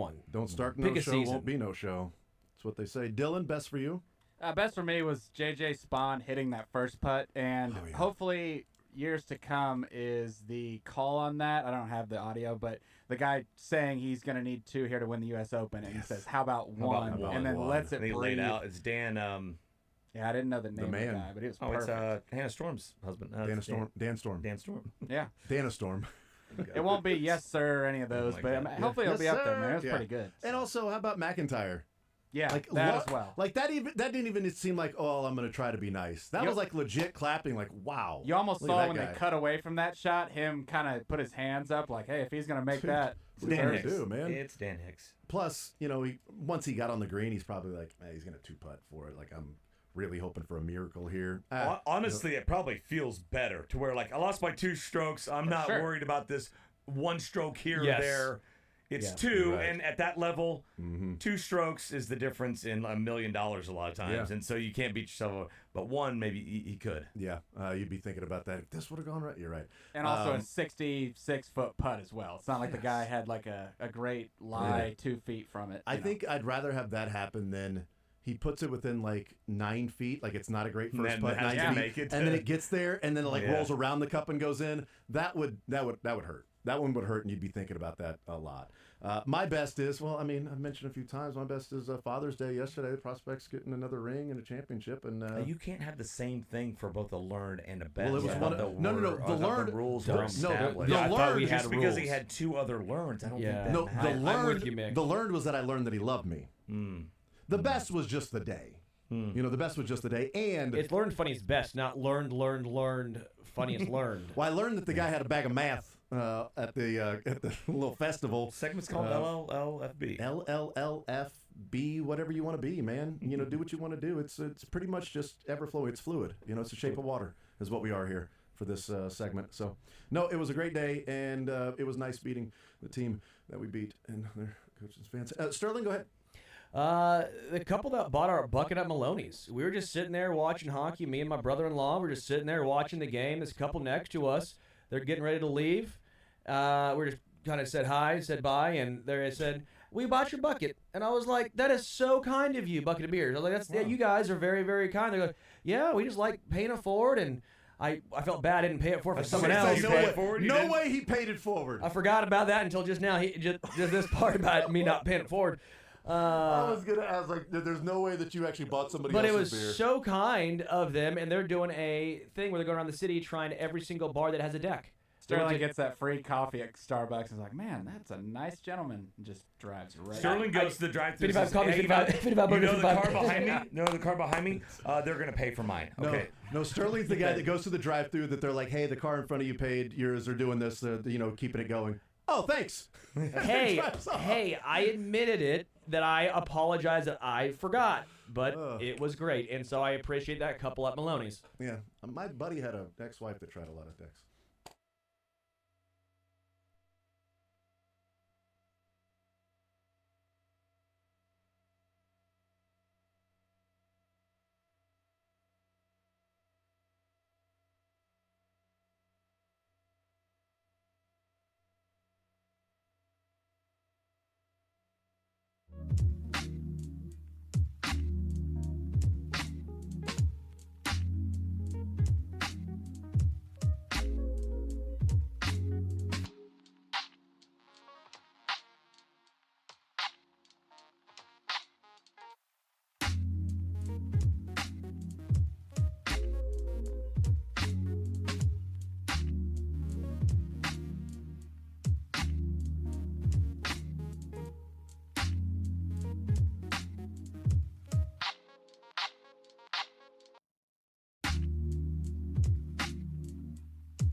6-0 or 5-1 for the Royals in this road trip, Mick. 6-0 or 5-1. So I take it they're playing 6 games. They were playing 7. They're just I think tie. they're going to dramatically improve from their homestand and go 2-4. There you go. Yep, that is a dramatic improvement. That's like 200% better. Yeah.